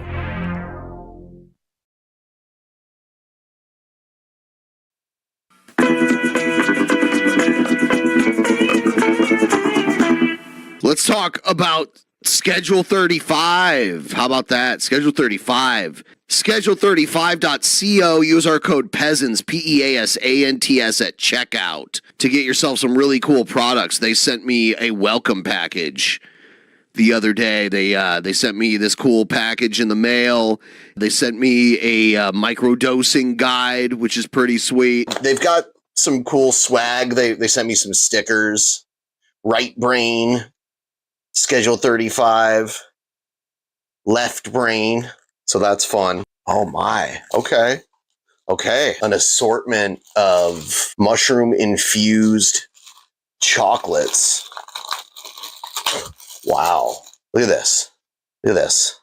Crunchy mocha chocolate, hazelnut crunch, raspberry and dark chocolate. Wow. You know, a 5-gram chocolate bar, you'd be ziggity boo to the moon. This is something I've really wanted to try out. The fruit tea. It has an amazing aroma. That is amazing. I've been waiting forever to try this out. Strawberry lemonade. Here's another one. Floral peaches. Here is the mango dragon fruit. 2 grams of psilocybin. This is amazing. And it says there's a little bit of caffeine in it too. And on the back, they have their dosing protocol and all the information you could need to use it to its best effectiveness, depending on your level of tolerance. This is a really cool mug. May your cup runneth over. I like this a lot. Oh, you know what? I saw this. This is a card game that they're like. This is just something fun to do while you're experiencing their products. We got these. These are the same thing, little packs of capsules. And here's the tonic capsules right here. There's chocolate bars and then teas. Lots of teas. And then here's the card game and the mug and everything. You know what I'm saying, bro? Yeah, thank you to Schedule 35 for sending me this and helping me to share this with my audience. And I've been told by many people that it's helped them a lot. Even a few people that told them it helped them quit bad habits like drinking and that sort of thing. So thank you. And remember, Schedule35.co and code PEASANTS, PEASANTS at checkout to get 15% off. It helps the show, it helps you, it helps everybody. Now, thanks for watching, guys. Now, Benjamin. All right. Now, Mr. Benjamin, if people were to want to get this, you know, I know the link was on the screen, but I don't see the link like in the description or nothing. Jay Spoon hooking us up! Hey! With a little bit of that shit. Cheers. Cheers. But I don't see the link anywhere though. Schedule35.co. Yeah. You gotta give them a link. I'll make it easy. You click. You know, just click. Just click it. Thank you, Jay Spoon. Cheers.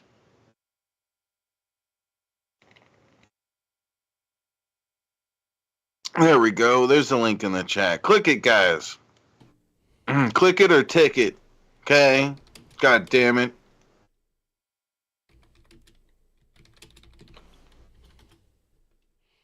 All right. So my code peasants. So the strongest tea that I have is the one package that I haven't opened yet, okay? And this is 2 grams per bag of tea, all right? So if we can get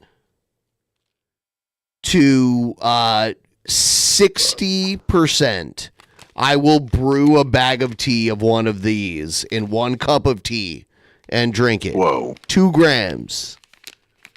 Holy dick in a butt. And then the stream is never ending. Once we hit that.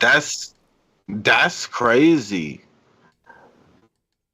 Let's do it, guys. 60%. City. However you pronounce it.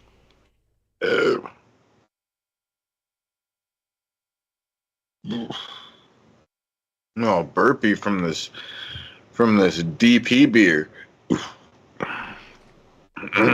This tea is very potent. It's 2 grams of highly potent psilocybin mushrooms per bag, and I'm going to drink that in 1 cup of it.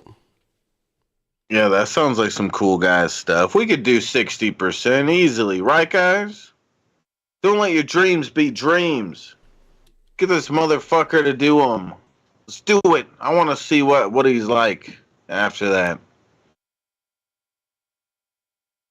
What was the amount that the other ones had? The other ones are way lower. Like this one is 750 milligrams per bag. Oh, so not even a gram. Okay. And then I see. This one is only 200. Do it, pussy. Hey, Jay Spoon getting us to 61%. All right, go make that tea, pussy. Well, give me just a second here. Oh, I've been waiting to open this bag of it. It smells so... Holy shit. Whoa. Oh, my God. Some of these my bags God. look like they opened. All right, there we go. Here's a good one that's not... One of them looks like it opened, and I'll have to pack it into my Mana Tea, which is like my tea strainer. It's called the Mana Tea. But yeah, there it is right there. It's packed full of fruit tea and like shroomies and shit. Whoa. That's scary. Yeah. So give me a second, because I have to heat up my kettle now and everything. You know? All right. Heat up the kettle, big balls. We're so excited, aren't we, guys? Turn it to the smooth one, Ben. God damn it. I hate being all pixely. Say slurs? I already said enough slurs this stream. I don't want to do a slur overload on the stream. So, Pixely Bisky, back at it again. I look like I look like I belong on Minecraft.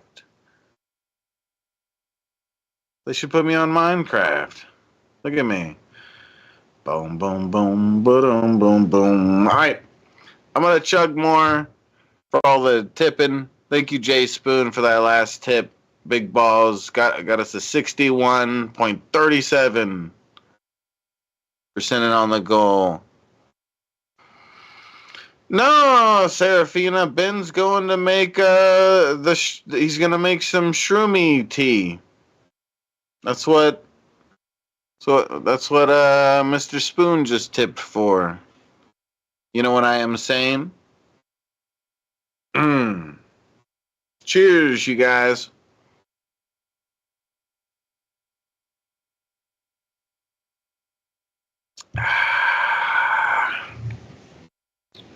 Yeah, he's making a shroom tea thingy. What a fucking dork, right, guys? Type 1 in the chat if you think Ben's a dork.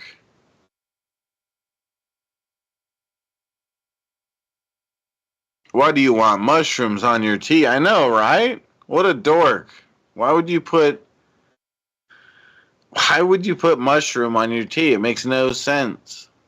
It's like putting steak on your peanut butter and jelly sandwich or something. It's just like, what is wrong with you?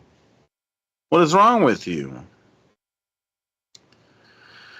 What a freak. Boom, boom, boom. All right. Nerd. Yeah, I want to do some shrooms, damn it. Hell yeah, Colton. Do another beer? Yeah, I could do that. You know, if you guys are feeling generous, you guys are feeling like cool guys, help out with this cool guy goal up here. As you can see, we're 61% in. Let's keep making progress on it. Do they ship to my state? I don't know. I'd have to look. I do not know.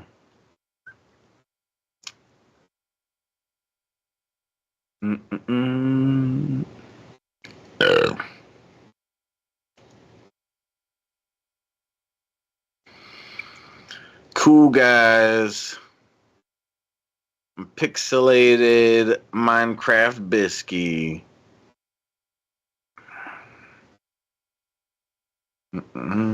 Yeah, I'm sure, Roger. I'm back while what'd you my say? tea kettle is heating up. Yeah. I do have the little booper right here. There she is. Oh, God. Gimme. She's licking. Gimme. She's licking. Yeah, she's a cutie. Yeah. It's still something I don't know. I remember before I came out there, I was surprised how really small she is in person. It just seems like she's bigger for some reason on the camera or Nope, something. she's very small. She's so fucking tiny. And yeah, she's funny. I still remember the time I walked past the couch and she was on the couch and she like bowed her head to me because she wanted me to pet her on the head. It's so cute. Yeah. She's awesome. I've never had a little dog like that. The only thing I've ever had anything like that was I took care of a Shih Tzu for like a couple of weeks, but they're a lot of work. Like, is she a lot of work? Do you have to bathe her a lot? No, I don't bathe her. Probably like quarterly, like once every 3 months, and got to clip her nails, and she gets dreadlocks. So if you don't trim her hair, she'll grow like dreadlocks, which are bad because they're very tight. Yeah. Yeah. Yeah, I'm real lazy, so it's good to have Jack as my pet because he, short-haired cats, they, for the most part, just take care of themselves. You don't have to worry about that. When you have a pet that has long hair like that, it's a different story. They're long-haired cats, though, but it just works differently. Yeah. Oh yeah, I used to have a long-haired cat, and Look at this face. Oh my God! Look at this. Yeah, it's a lot more. That's hilarious, right there. Yeah, it's. I just want the stream to stay like this the whole time. She's except so for little. Maybe I can hold her like this it's for like a while before my arms she's the get host tired. of the show now.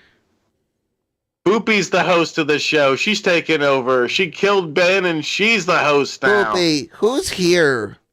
I'm the host. She's like, what? I don't like it. She's like, I don't like this. All right. She's going back. Cute. She's going back. Yeah. But yeah, I used to have a long-haired cat. But my when my grandma died, I adopted 2 of her cats, and one of them was my calico kitty that she's not here anymore.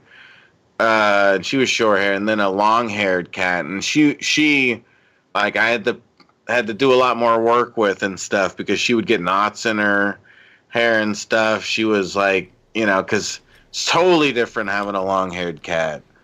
It's totally different. So much more work. A short-haired I will cat, be right back. I'll be right back. I gotta check on my. Sure, it's hot enough now. Yeah. You should change it to the smooth version of me. It's all Minecrafty, but whatever. All right, he's going to do his thing. What was I gonna say? Slur. Yes, I need to get back to the slurs. See, you're a genius. Hey, calm down, your mom.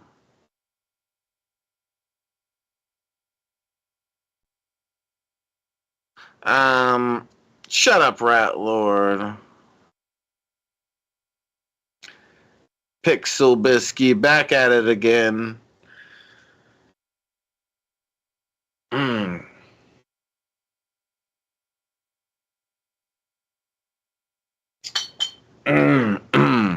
So, should I open up another beer? You guys think Pixel Bisky should open another beer?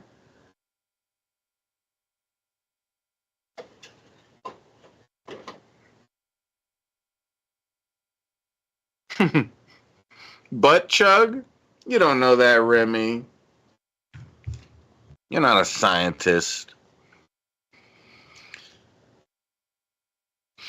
Shots. Yeah, I'll do some shots of this beer. That'll be fucking awesome. I'm gonna do so many shots of beer.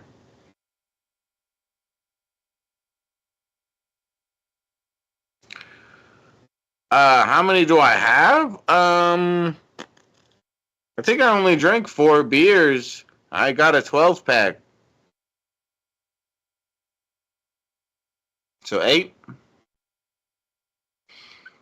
What's up, Dirty Dirt? Yeah, you got some voodoo, yeah.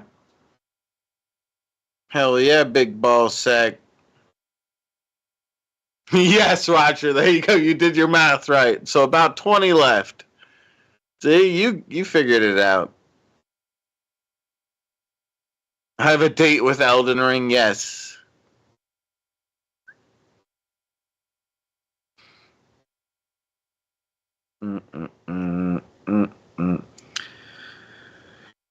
Ooh, man. So, Benjamin is getting his tea with shrooms. Gosh, I wish King Cobra would have joined us. I wonder what he's up to. He'll probably join another time, but it would have been cool the time that I'm on for him to join. I've met Cobra, but I haven't hung out with him a lot.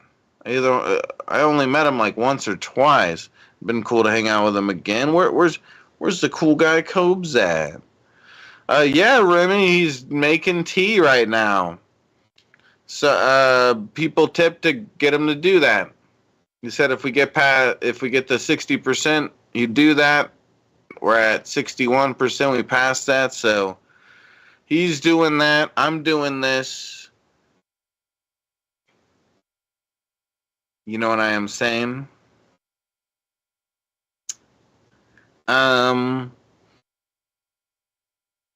Boo, Bisky, boo. Vampire. Or vampiric. Vampire. I am a vampire. Drop the Elden Ring link, Shabs. You want me to drop the Elden Ring link? Link for what?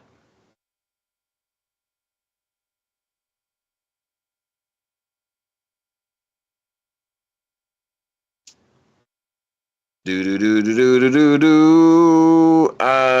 want me to drop the links so you could see me playing Elden Ring? Is that what? Just go to my Shabisky channel. That's what you're talking about. I don't know. You just... Oh, yeah. Yeah, if you go on YouTube and just search up Shabisky, here, I'll put a link in the chat for...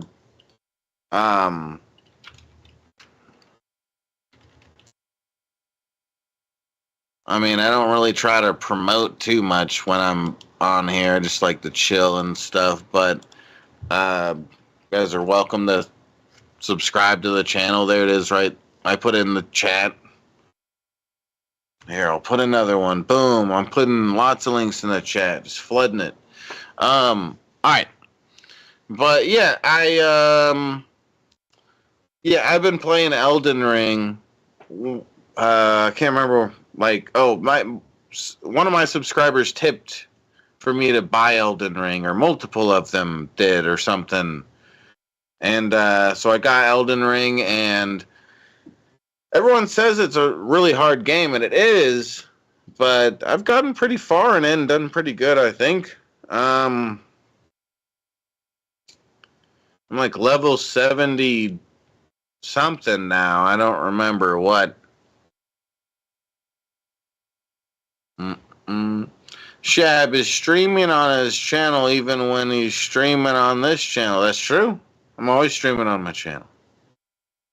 You know what I am saying?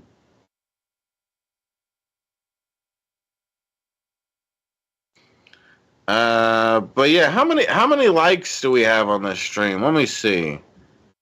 Okay, guys, come on. We could do this. Let's get to 100 likes. Ben's coming back with his shroomy tea. We're gonna have a good night here. Help out the channel. Help out the stream by hitting the thumbs up button All if right. you haven't yet. You know the saying, a watched pot never boils. No, I don't know nothing. Okay. Well, it's coming. But yeah. But what I do know is I don't know. I was trying to get everybody to get us past 100 likes. 100 likes. I'm seeing 96 likes right now. Let's get those likes up. 4 more likes. Let's get to the triple digits. That's what we need. Oh my god. Oh my god. Oh my god. Oh my god. I think Okay. I think it's ready now. So I'll be right back. I think it's ready. You're lying. Dude, that guy's such a dork. Isn't he, guys? Guys, type 1 in the chat if that guy's such a dork. Leaving us alone like this. Oh, damn. We got 144 here. Wait, what's 104? Wait, viewers? Oh. Yeah. We should have as much likes as there is viewers. I need to get the likes up. Oh, we passed 100. Thank you, guys. Awesome. The more likes the stream gets, the more YouTube will push it out to more people and stuff. It helps the stream do better. Yeah,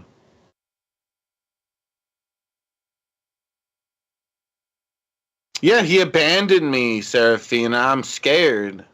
I don't know what to do now. I might shit myself. I don't know. This is very scary. All right.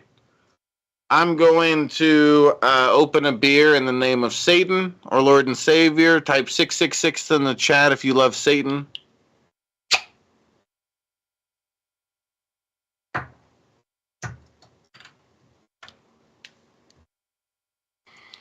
What you doing? What All you right. doing? Holy shit. The tea is already like a red color. You're lying. You're lying. You're lying.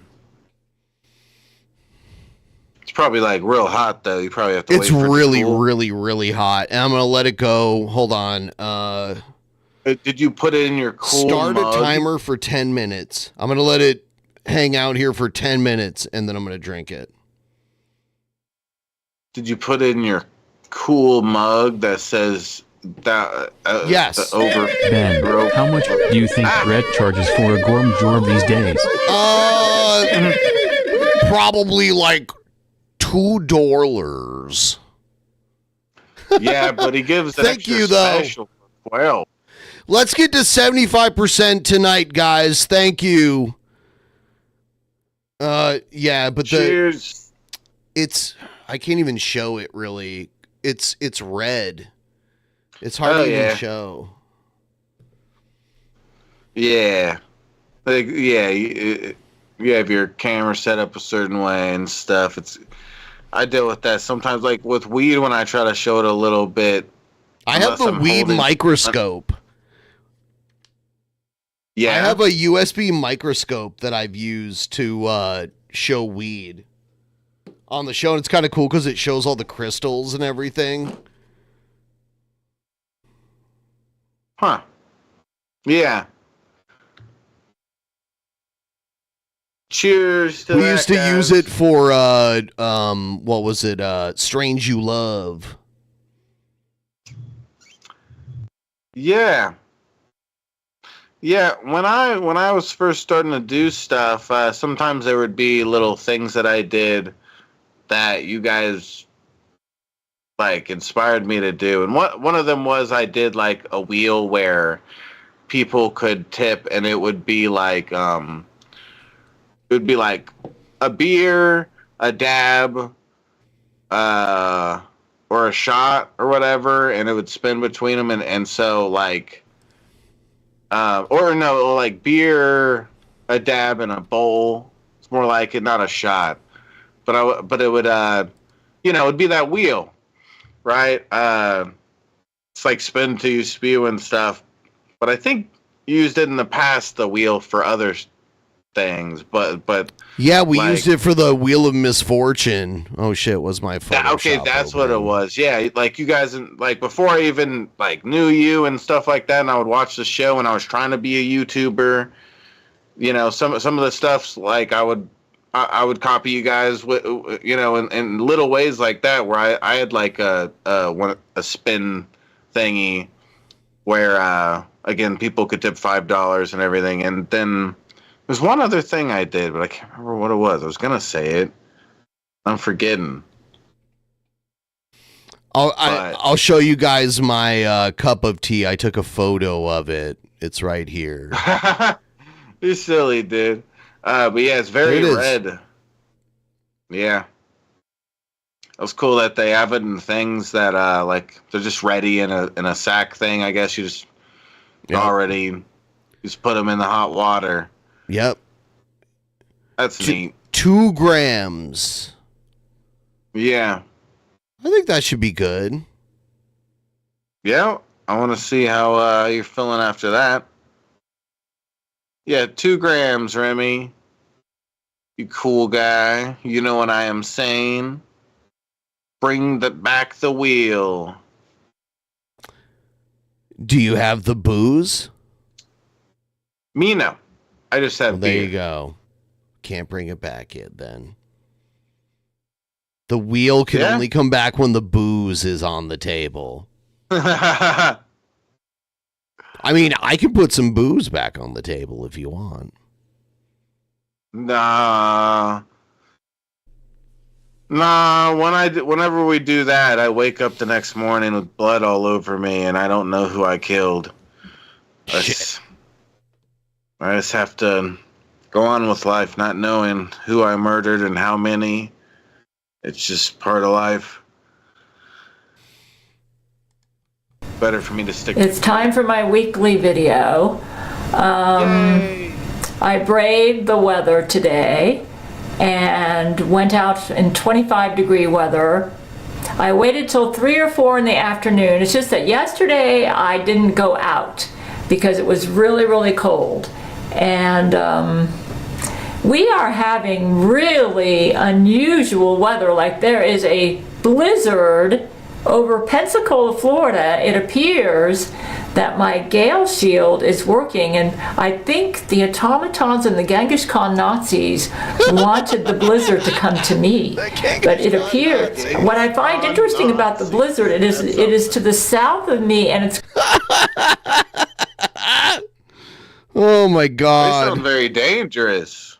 Going to the east of me, and it looks like the automatons and Genghis Khan Nazis were hoping that because of this cold weather, I would develop an obsession which would cause the gale shield to fall so they could just hit me with all sorts of nasty weather.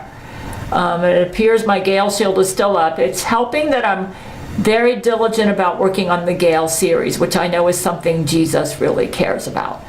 So I just finished the Quebec trial story. And it took me a while, but I consider that a very important story because that was a time in my life when a lot of big changes happened. I was working as a Walmart cashier, and that was I remember that's why Walmart was part of the whole Gail Cord Schuler movie, which I hope and pray for a fucking sequel. Like within a month after Brent Spiner first started communicating with me online, the Jesuits were really hyped up because they did not want this to happen. And the Quebec trial is what happened. Laurie McBride started attacking Brent and threatening death on me and I decided to take her to court, and that trial was unbelievable. Yeah, I've seen clips. This was the first. Yes, it was unfucking believable. First time I ever dealt with Lori McBride directly. I mean, I knew about her. I mean, and she had tried face to face on Skype in Universal Court. Tried to kill me or injure me over and over in the 1990s, and the Jesuits did in September 11th, 2001 to keep Brent from me. In fact, I think I might read a little bit from my story here. Let me see if I can get up here. But anyways, I am determined to keep the Gale shield. You guys don't even know the Gale lore. You know who Gale is, but you don't even know the lore.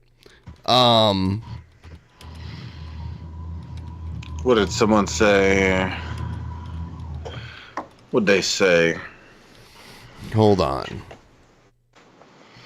You don't know the lore, damn it. Damn you! Yeah, Cheers. let me... Yeah, Gail, you guys, like, I don't know. The entire Lori McBride trial is online. Oh my God. Should we just go through all of that?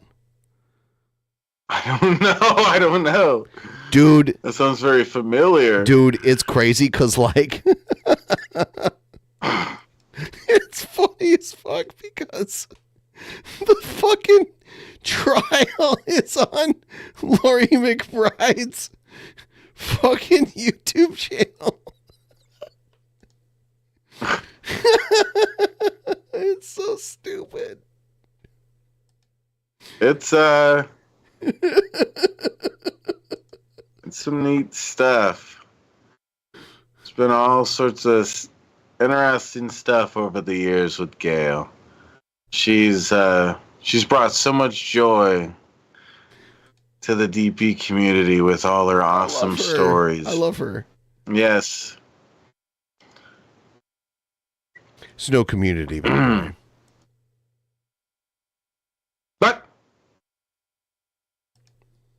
Wrong, and I'm doing what I have to do to ensure that happens. I'm wearing my husband's ring, necklace, earrings, Howard Hughes bracelet. Oh, it's not coming up. Oh yeah, well they don't. Let's see here. Here it is. Okay. Yeah, it's a very important story because we are not getting the real news except at Gabriel Chana Fox News. And so when you go online, you do not, like here's how it opens up. Brent Spiner, the actor who played Data in Star Trek The Next Generation, had the audacity. Computer and stuff. Oh shit, this means that my tea is in fact ready. Oh, I'm so fuck, excited. Holy dick in a butt. So excited. I could shit.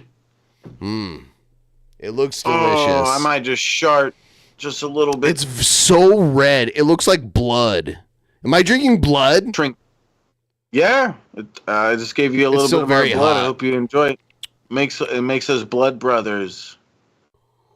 I think that's it's still very hot. It tastes fruity and shroomy at the same time. Hell. But very hot. Yeah. Hell yeah, babe. I'm going to set it back down. We're going to watch more. By the way, I downloaded the entire trial. To start a YouTube channel with no videos, just to message Gail Cord Schuler at her YouTube channel around June 26, 2011. Though Gail 2011. Yep. Didn't see his messages under her latest YouTube video until July 8, 2011. Okay, now I had to do a little bit of research on this because I was trying to figure some things out about. The trial opened up with Lori McBride, clone number 4. So I was thinking, what happened to clone number 1, 2, and 3? I knew what happened to 1, okay? And I'll even read you the conclusions that I came to. Let's see. So I had to do some brain-to-brain communication, and I do believe this is correct. In my life, when I was working at Walmart from about 2006 to 2010, I wasn't keeping very good records of my life. And most of what was going on was I was learning through brain-to-brain communication. But it does appear that something significant happened in September 2010, which would have been approximately 9 months before Brent decided to communicate with me. He was emboldened because I started this YouTube channel, which started. All right. Right now. What? You want to brain to brain with me right now, live? I don't know. Are you ready for that? I don't know. Can you handle it? In 2011, January 2011. He said, "What made you decide to do a YouTube channel?" Well, when I got the internet in 2010, because at Walmart, that was the only way I could do my taxes, I learned that Lori McBride was still in existence. I thought she died. Yeah, I'll read it to you. Let me see if I can find it here. I did a really good job of summarizing it here in the story. You guys, this story is so important. It just fills in so many blanks, and it explains so much about myself, Lori McBride. Lori is good now, but at the time the story was written, she was an evil Jesuit, a top Jesuit agent. And she was a killer, and yeah. There is so much lying in the news media. I mean, most of the lies are the news that is not being reported. And you're only going to get that through my Gale series and through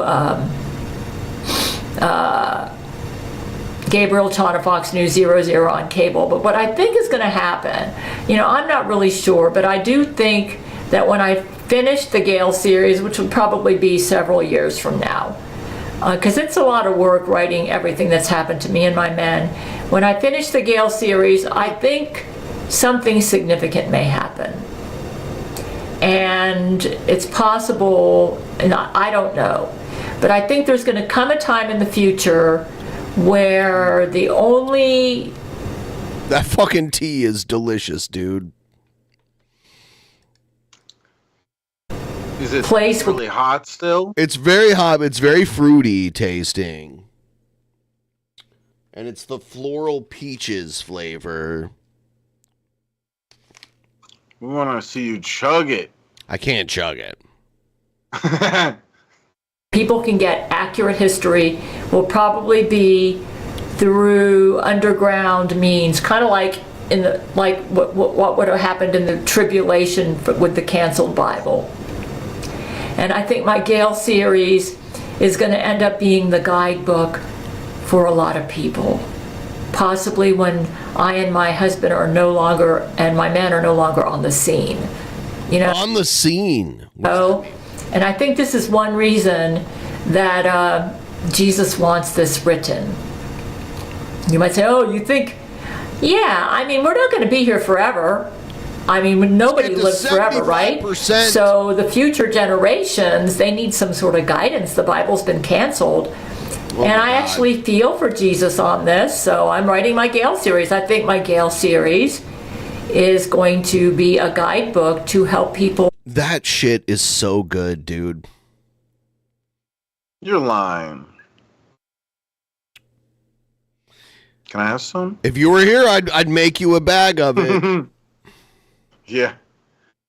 It's too bad. To stay on their path and to know. I haven't tried the chocolates yet. I do have chocolates too.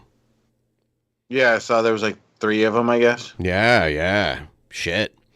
Yeah. All right, I'll eat some of the chocolate bar when we get to 75%. How about that? Whoa. Holy shit on right from wrong. Yeah, it can be really confusing to know what's right from wrong, especially with all the fake news that's out there. Let me see if I can find what I wrote. But yeah, it was really, it's fascinating what I was able to figure out. But yeah, it's not good for me to be indoors all the time. So, and I can tell the Satan forces are trying to orchestrate things so that I stay indoors and become obsessed with things. So I try to go out as much as I can. So today I wore 2 pairs of thermal underwear, double thermal underwear, ski gloves, double knit hat, cloth face mask, very thick socks, and then loads of layers, including a quilted jacket, and I was able to handle the 25-degree weather. Though I wouldn't want to be out there too long, but I can handle. Let's check out the trial of Laurie McBride, because this is great.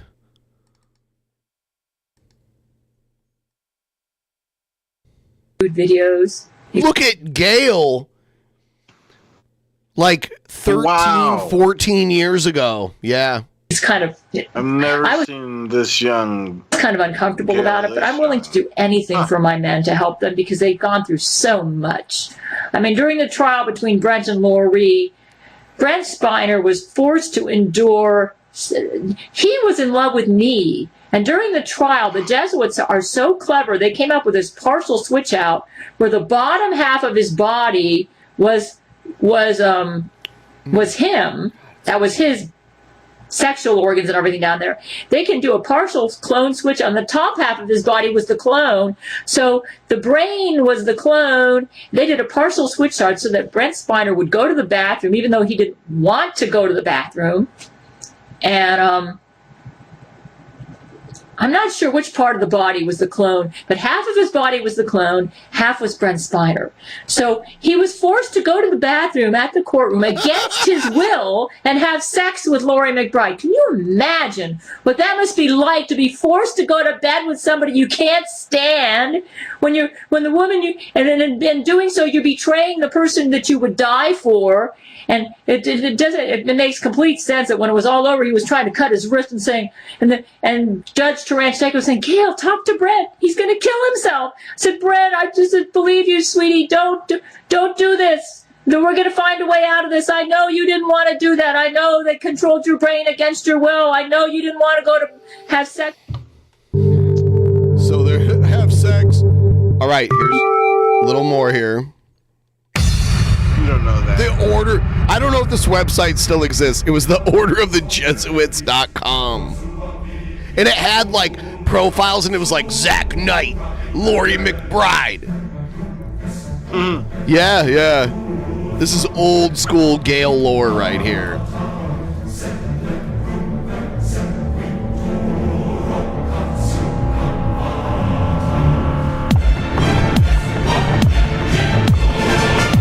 This might be copyrighted. Jesuits.com. Our numbers are many. We are always watching. Orderofthejesuits.com. Yup. We are Marines. We are God's Marines. That is the real Laurie McBride. That is Brent Spiner's actual wife.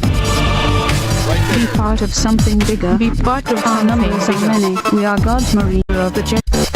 We are always watching. We are always watching. Be part of something bigger. Our numbers are many. Agent McBride.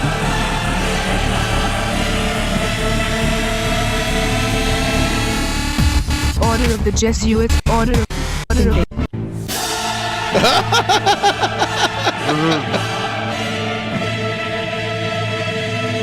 We will defeat Catherine the Great. We will defeat Catherine the Great. We will defeat Catherine the Great. Yeah. What a great intro or whatever. Is that an intro?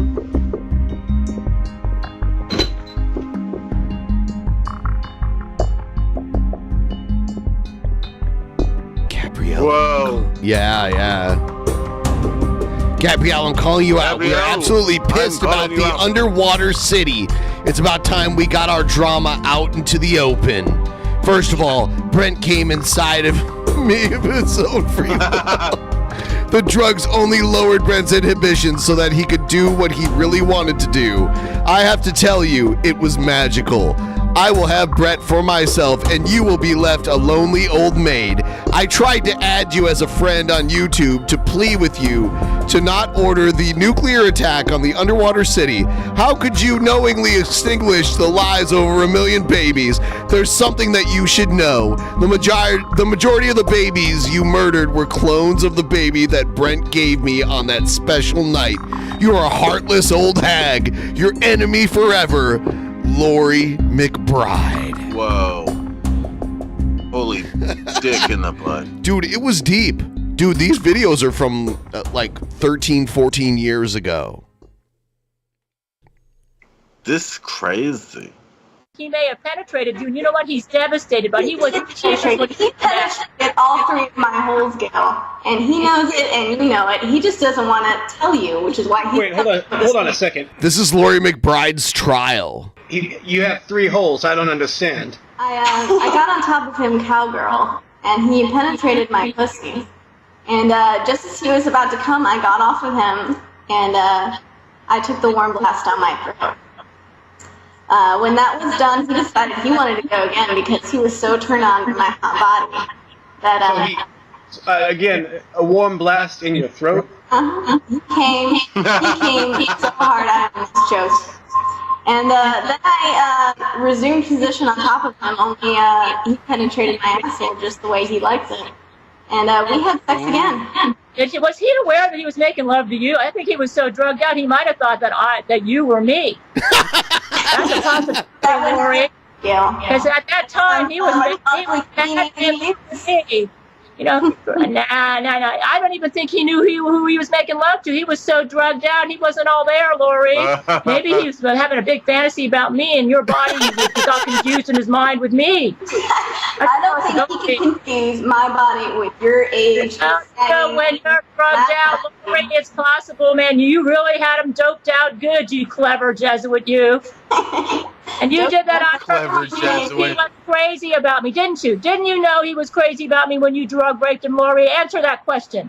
Didn't you know it? Answer the question under my detection. He was crazy about me. Answer the question, Lori. When you drug raped him, didn't you know he was crazy about me at the time? Answer the question. There were no drugs involved in. Answer the question, Lori. When you drug raped him, did you know that he was crazy about me at the time? Answer the question. I want an answer. She's on lie detection. Come on, Lori. Answer the question. She's on lie detection. Answer the question, Lori. Answer it. I know. Answer it right now. I know for a fact. Answer it right now. That's Judge Terrence Jenkins telling Lori, you got to answer it now. That was me. If he ever thought about you, it was trying to get away from you and sending all of his lawyers to get you to stop contacting him. Okay. All right, let's go ahead and continue. Let's go ahead and move on to the presentation of evidence. Can you point out some of the things from your website that could be used as evidence? The second webpage, I talk about how Brent Spiner called me on the phone and said he did say he wanted to rape me. He's a very physical lover, so there's some truth to what Lori's saying, but he's not a violent or an abusive lover like she's trying to portray him. He just enjoys the idea of rape. And so if you look on that second webpage, I talk about how he called me on the phone and he had such longing. He was crazy about me. I had to turn him down because at that time I was married and I had strong Christian convictions about adultery. But it was one of the hardest things I ever did. And also I have some YouTube videos that I made that summarize basically my history. They're pretty recent, where I talk about but if you go on my second webpage and my YouTube videos, I talk about all this stuff, about how I developed a relationship with Brent Spiner, and I do believe that he was in love with me at the time that Lori alleges that she had initiated her relationship with him sexually. Now, what is the website address you were referring to? It's GabrielleChana.com. GABRIELLECHANA.com. The whole website, I tell my story, especially on the second page, how Brent contacted me and how he talked to me on the phone. He talked to me very sexually on the phone. He wanted me. He wanted my body. He wanted to go to bed with me. I think he dreamed about making love to me every day. Really, he was the one who wanted to put it in all three holes, is what you're saying. Exactly. Exactly. Okay. So he was the one who wanted to put it in all three holes. Exactly. Exactly, Your Honor. I would encourage everyone in the jury right now is you all have, because it's such a high-tech facility, you all have computers. Go ahead and go to that website and review some of the evidence right now. It's on the second web page. It's called, I think it's Brent Spiner's True Love, the second web page. I talk about how he initiated his romantic relationship with me. It was long distance because I turned him down. He wanted to come over, and I said, I'm sorry, I can't, but I'll be a passionate pen friend with you. And I really think that contributed to the fact that Lori was able to successfully seduce him, because he wasn't able to release his sexual feelings into me. So when she presented herself and drug raped him, he was vulnerable. He's very vulnerable, it sounds like. Because he wanted to have sex with me really bad, and I wouldn't give it to him. So, I guess when Lori showed up, and he was in the middle of a fantasy about me, and he got confused and maybe thought that she was me. And he stuck it inside her in all the three holes on accident. Yeah. Yeah, and if you look at A Fistful of Data, the Star Trek: The Next Generation episode, that was what was airing at the time that Lori drug raped Brent Spiner. And if you look at his facial expressions in that episode, he didn't look too happy about the grand entrance of Lori into his life. I remember that. I remember that episode. I saw that where he was in the Old West, right? Yeah, if you look at a couple of scenes in there, it was during the filming of that episode that she drug raped him. And that was in September 1992. That's when they were filming A Fistful of Datas. And if you look at his face in that episode, he looked devastated. That's how he felt about Lori coming into his life. And it was so conflicted because he was so many different characters. He was the son, and he was the father, and he was everyone in the whole hologram. Well, during that episode, though, because I love him, I could tell something terrible happened to him because he looked devastated. And that's when he gave me 3 weeks of silence, which was very unusual for him. So I knew something terrible happened to him. And what that terrible thing was Lori McBride. Yeah, and I think it was such a bad idea for Jody LaForge to hook that. Chug. Yeah, what do you think? Chug. Yeah. Yeah, this shit is something else.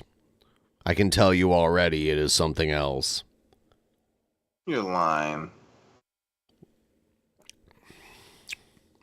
Scientist. When I was a kid, I used to watch Voltron.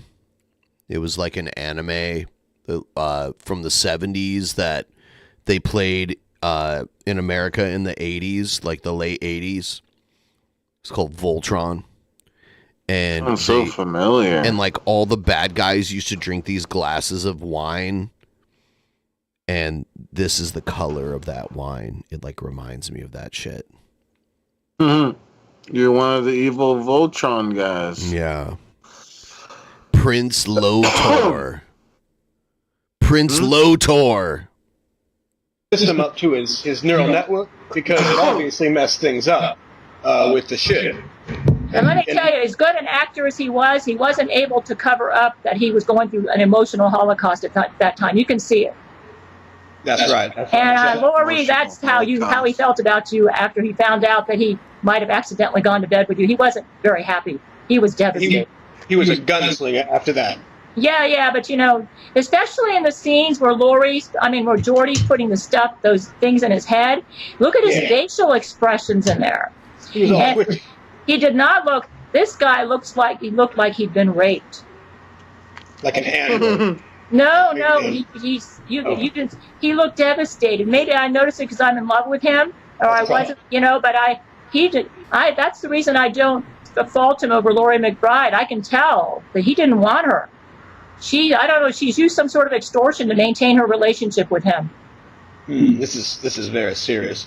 If you look at that episode, Steady is Yeah, the Voltron toys were sweet. I had all of the lions that you could hook together and the little action figures that went into each lion.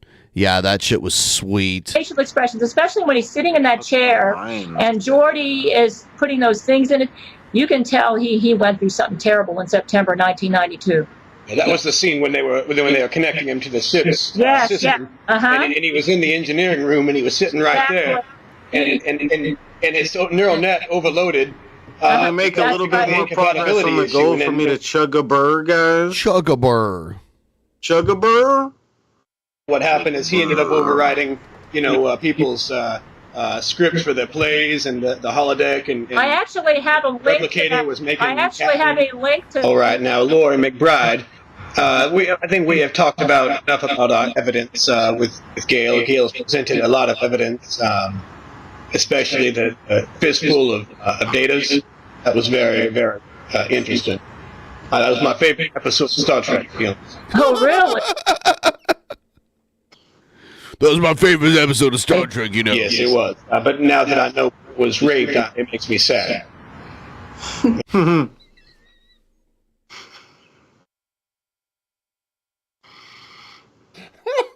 This guy is something else. Oh my god. Fuck. Now I know. Makes me sad. Oh god. Oh my god. Hold on. Interesting. That was my favorite episode of Star Trek. Oh, really? Yes, it was. But now that I know it was raped, it makes me sad.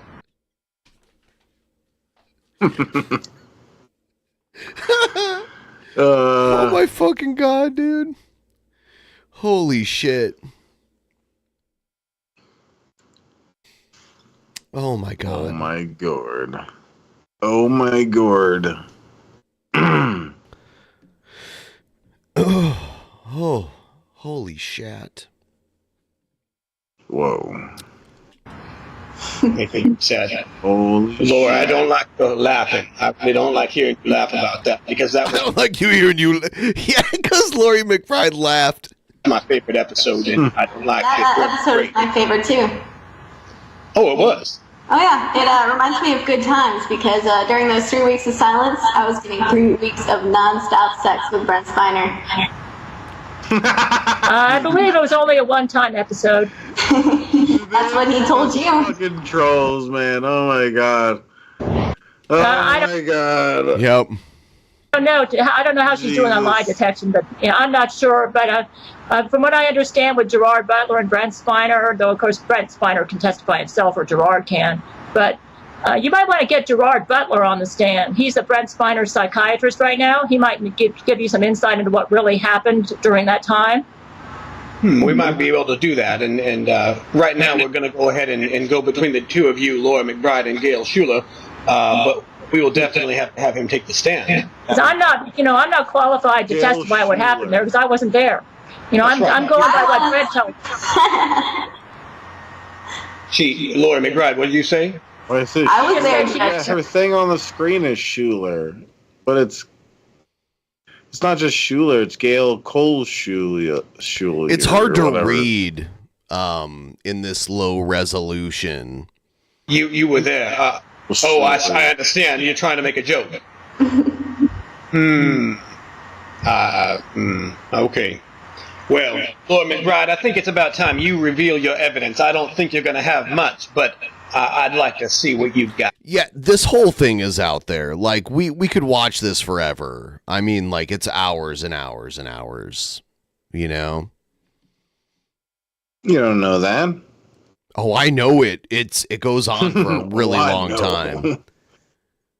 Guys, more progress on the goal. I'm ready to chug this next beer really quick. Someone be our hero and help us get further on the goal. Are you done with that tea? Mostly. And yeah, it what works. What the fuck, Ben? It works. Finish it. Oh, it works. Oh, you're feeling it already? Oh, yeah. Fuck yeah, I am, dude. You have no idea. Well, chug the rest of it. Stop being a girl about it, okay? No, it's gone. Like I feel. Oh. Oh my god. I feel mostly like. It's hard to even explain, but yes, it works. You don't know that. I know it. Trust me. It's working. Whoa. No, Cobra never came on Skype Sapphire, but he'll probably maybe he got busy. Sometimes he does, sometimes he doesn't. Yeah, it's not sure he'll come across another day and be up for it. Maybe he just got busy with something.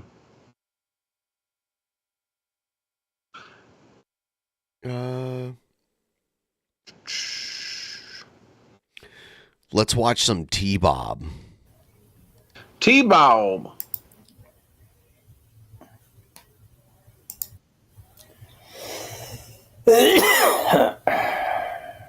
Hey.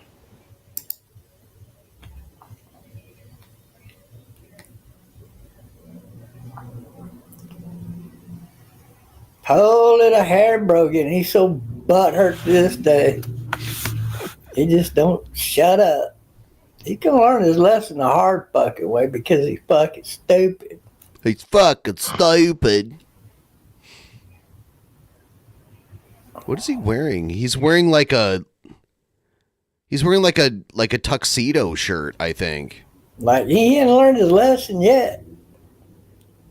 What a stupid son of a bitch. Is he still working in the casino? I'm gonna teach him about stalking people though, you watch. See? He's got like cufflinks on and everything. He's wearing like a tuxedo shirt. Gonna learn the hard fucking way. And I hope he shows up in court. Blabs his fucking mouth in court. Oh man, I can make him look so fucking stupid. That would be great. I think I gotta get off here soon though. My girlfriend made some food for us. Sure. You know what I am saying? I'm probably gonna wrap it up eventually here too. Yeah? Yeah. Bet you're feeling good with the shroomy shroom stuff. It works. Yeah. But Harry and his broken up videos, that would be perfect if he did that. Oh, I would be someone thinking. wants to come through with a tip of any amount, I'll chug the rest of this, or I'll chug this whole beer before we call it a night. Any amount. You have so much. That would be great.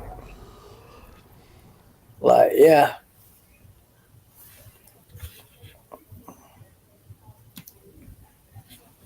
He's so butthurt, that poor guy. Oh, God. If he don't get his way, man. Oh, shit. Somebody give Harry Brogan a small little glass of milk. Yeah, he's like, I'm gonna play this game. Harry Brogan is the guy. Harry Brogan's the guy he accused of being like a serial killer. Bigger now. You're still crying all the way back to Mama's house, aren't you? Yeah. Stratego, something like that. I think is what he's playing. That boy's mine. Stratego. I like how T-Bob's a gamer. Getting on my what a dork. What is this? Something like this. Never heard of this. Hold on a minute. I got a fart, baby. What the fuck? Got a fart, baby. Oh, yeah. He did. Yeah. Oh. I bet Harry is sniffing on his computer right now. That's pretty sissy right there. Oh my God. Poor little bitch. Harry's such a bitch, I swear. He's a poor little bitch.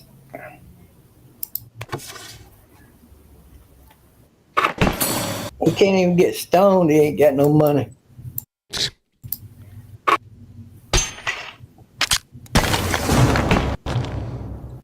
Anyway, yeah, you gotta go. I think I'm gonna wrap it up. The tea does work. It's working.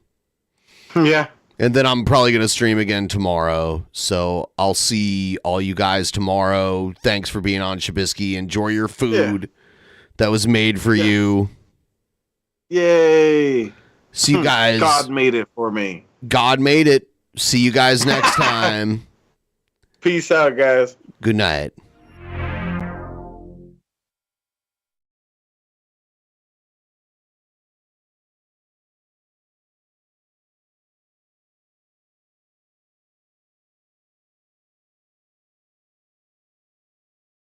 In the beginning, there was nothing. And then there was the Drunken Peasants Podcast. Drunken Peasants. Drunken Peasants. Drunken Peasants. Drunken Peasants. From the strangest corners of the internet, gonna get TP'd by Billy and Ben. You know where you can find them at. Get ready, cause they're gonna kick your... Drunken Peasants. Drunken Peasants. Drunken Peasants. Drunken Peasants.